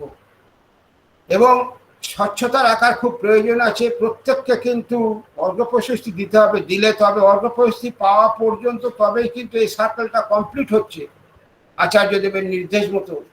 এটা মাথায় রাখতে হবে, আমরা যেন কোনোভাবে কিছু, আর কোনো কেন্দ্র মন্দিরের জন্য কিন্তু কোনো কারেন্টস দেওয়া যাবে না। বাবাই দাদা ভীষণভাবে নির্দেশ দিয়েছেন আমাদের, আমরা যেন মাথায় রাখি। তিনি আমার এক ঘনিষ্ঠ ঋত্বিক দাদাকে আমার খুবই পরিচিত, তাকে বলেছেন আপনি যদি এটা না মানেন তাহলে কিন্তু আমি কোনো প্রশাসনিক কোনো কিছু জটিলতা দেখা দিলে আমি হাত তুলে দেব। তাহলে এটা মাথায় রাখবেন সবাই। আমরা সৎসঙ্গের শেষ পর্বে এসে পড়েছি, আমরা ইষ্ট প্রসঙ্গ শুনলাম শ্রদ্ধ তরুণ পালদার কাছ থেকে, পরে শ্রদ্ধ তপন পালদা শিলং থেকে, এবং সর্বশেষ দেওঘর থেকে শ্রদ্ধ ভবেশ দত্তদা দীর্ঘ সময় ধরে আমাদের মধ্যে ইষ্ট প্রসঙ্গ করলেন। পরম পিতা রাতুল শ্রীচরণে সবাইয়ের মঙ্গল প্রার্থনা করি, তারা সবাই ভালো থাকুন, সুন্দর থাকুন, পরিবেশের সবাইকে নিয়ে বর্ধনার উচ্ছল চলনে চলৎশীল থাকুন, প্রিয় পরমে রাতুল চরণে এই একান্ত প্রার্থনা জানিয়ে জয় রাধে রাধেতে যাব। জয় রাধে রাধে কীর্তন পরিবেশন করবেন আমাদের শ্রদ্ধেয় মলয়দা। মলয়দার বহু লিঙ্ক আমরা পাই, খুব ভালো লাগে, খুব সুন্দর ইষ্ট প্রসঙ্গ করেন। গত রবিবারেও আমি মলয়দার ইষ্ট প্রসঙ্গ শুনছিলাম। আজকে এখন শ্রদ্ধেয় মলয় বৈদ্যদা, শ্রী ঠাকুরের দীক্ষাদাতা কর্মী, বসিরহাট সৎসঙ্গ কেন্দ্র থেকে জয় রাধে রাধে শুরু করছেন। তারপরে ধ্বনি দেবেন শ্রদ্ধেয় মৃণাল কান্তি বিশ্বাস দা বিরাটি থেকে। মলয়দা।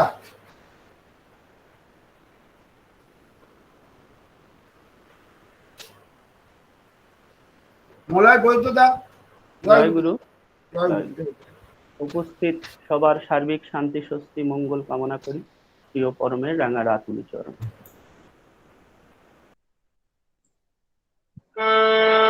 জয় রাধে রাধে কৃষ্ণ কৃষ্ণ গোবিন্দ গোবিন্দ বল রে। জয় রাধে রাধে কৃষ্ণ কৃষ্ণ গোবিন্দ গোবিন্দ বল রে। রাধে গোবিন্দ গোবিন্দ গোবিন্দ গোবিন্দ গোবিন্দ বলে সদা করে। জয় রাধে রাধে কৃষ্ণ কৃষ্ণ গোবিন্দ গোবিন্দ বল রে। শারদে মন কপট চাতুরী ভগবে বল বিশদে হরে নাম করম ব্রহ্ম জীবে মূল ধর্ম অধর্ম কুধর্ম ছাড় রে। জয় রাধে রাধে কৃষ্ণ কৃষ্ণ গোবিন্দ গোবিন্দ বল রে। ছাড় রে মন ভবের আশা আয়পনাবে কর রে। রাধে গোবিন্দ নামটি বদনে রয়ে নয়ন নীরে সদা ভাসুরে। জয় রাধে রাধে কৃষ্ণ কৃষ্ণ গোবিন্দ গোবিন্দ বল রে। রাধে গোবিন্দ গোবিন্দ গোবিন্দ গোবিন্দ গোবিন্দ বলে সদা জাগরে।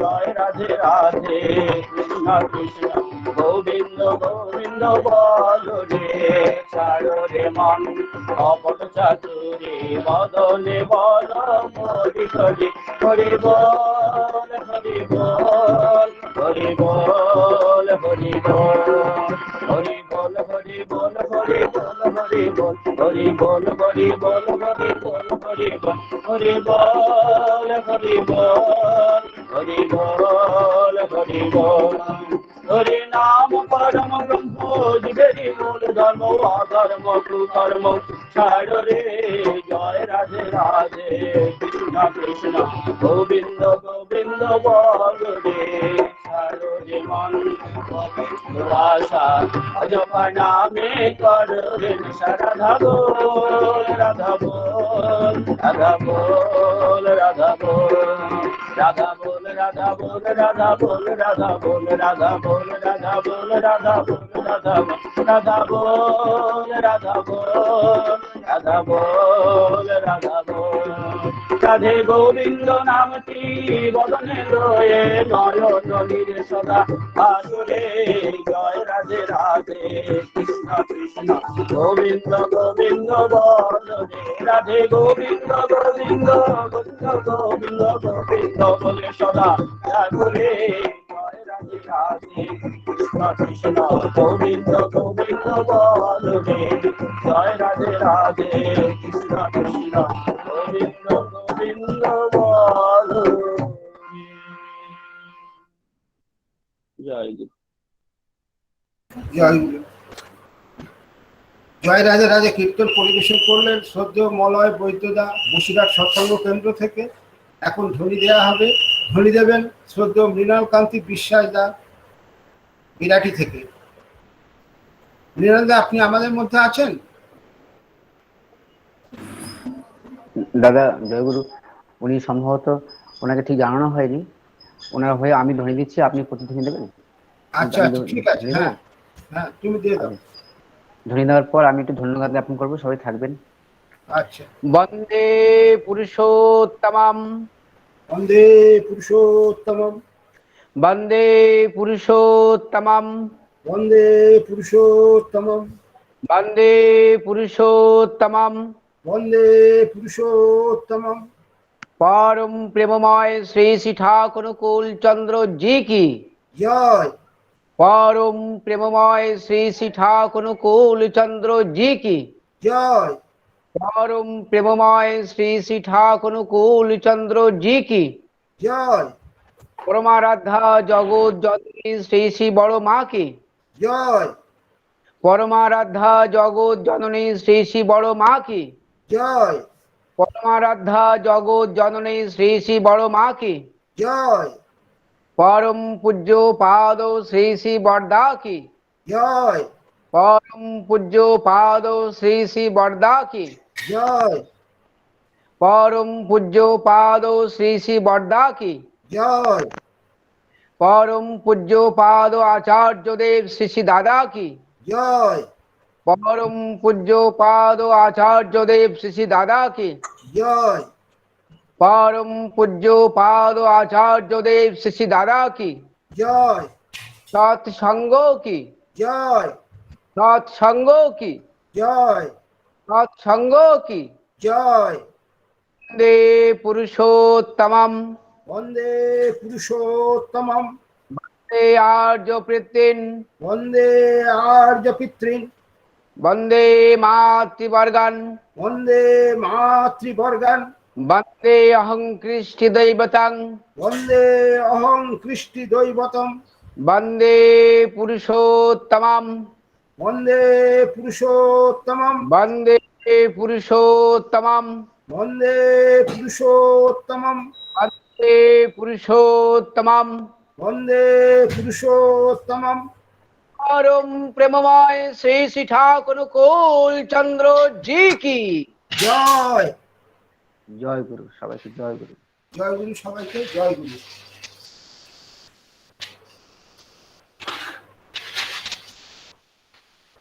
আজকের আমাদের সোনারপুর উপযোজনা কেন্দ্রের রবিবাসরীয় ঋত্বিক দাদাদের যে সৎসঙ্গ 7টা 5-এ শুরু হয়েছিল ধ্বনির মাধ্যমে, এখন সেটা সৎসঙ্গ আমাদের শেষ হলো। সবাইকে জয় গুরু। সবাইকে জয় গুরু, জয় গুরু। জয় গুরু, জয় গুরু। জয় গুরু, জয় গুরু দাদা, জয় গুরু। জয় জয় গুরু, গুরু, জয় গুরু দাদা। জয় গুরু, জয় গুরু। জয় গুরু দাদা, জয় গুরু। হ্যাঁ, জয় গুরু, জয় গুরু। সবাইকে জয় গুরু। সবাইকে জয় গুরু। জয় গুরু দাদা, জয় আমি গুরু। হ্যাঁ,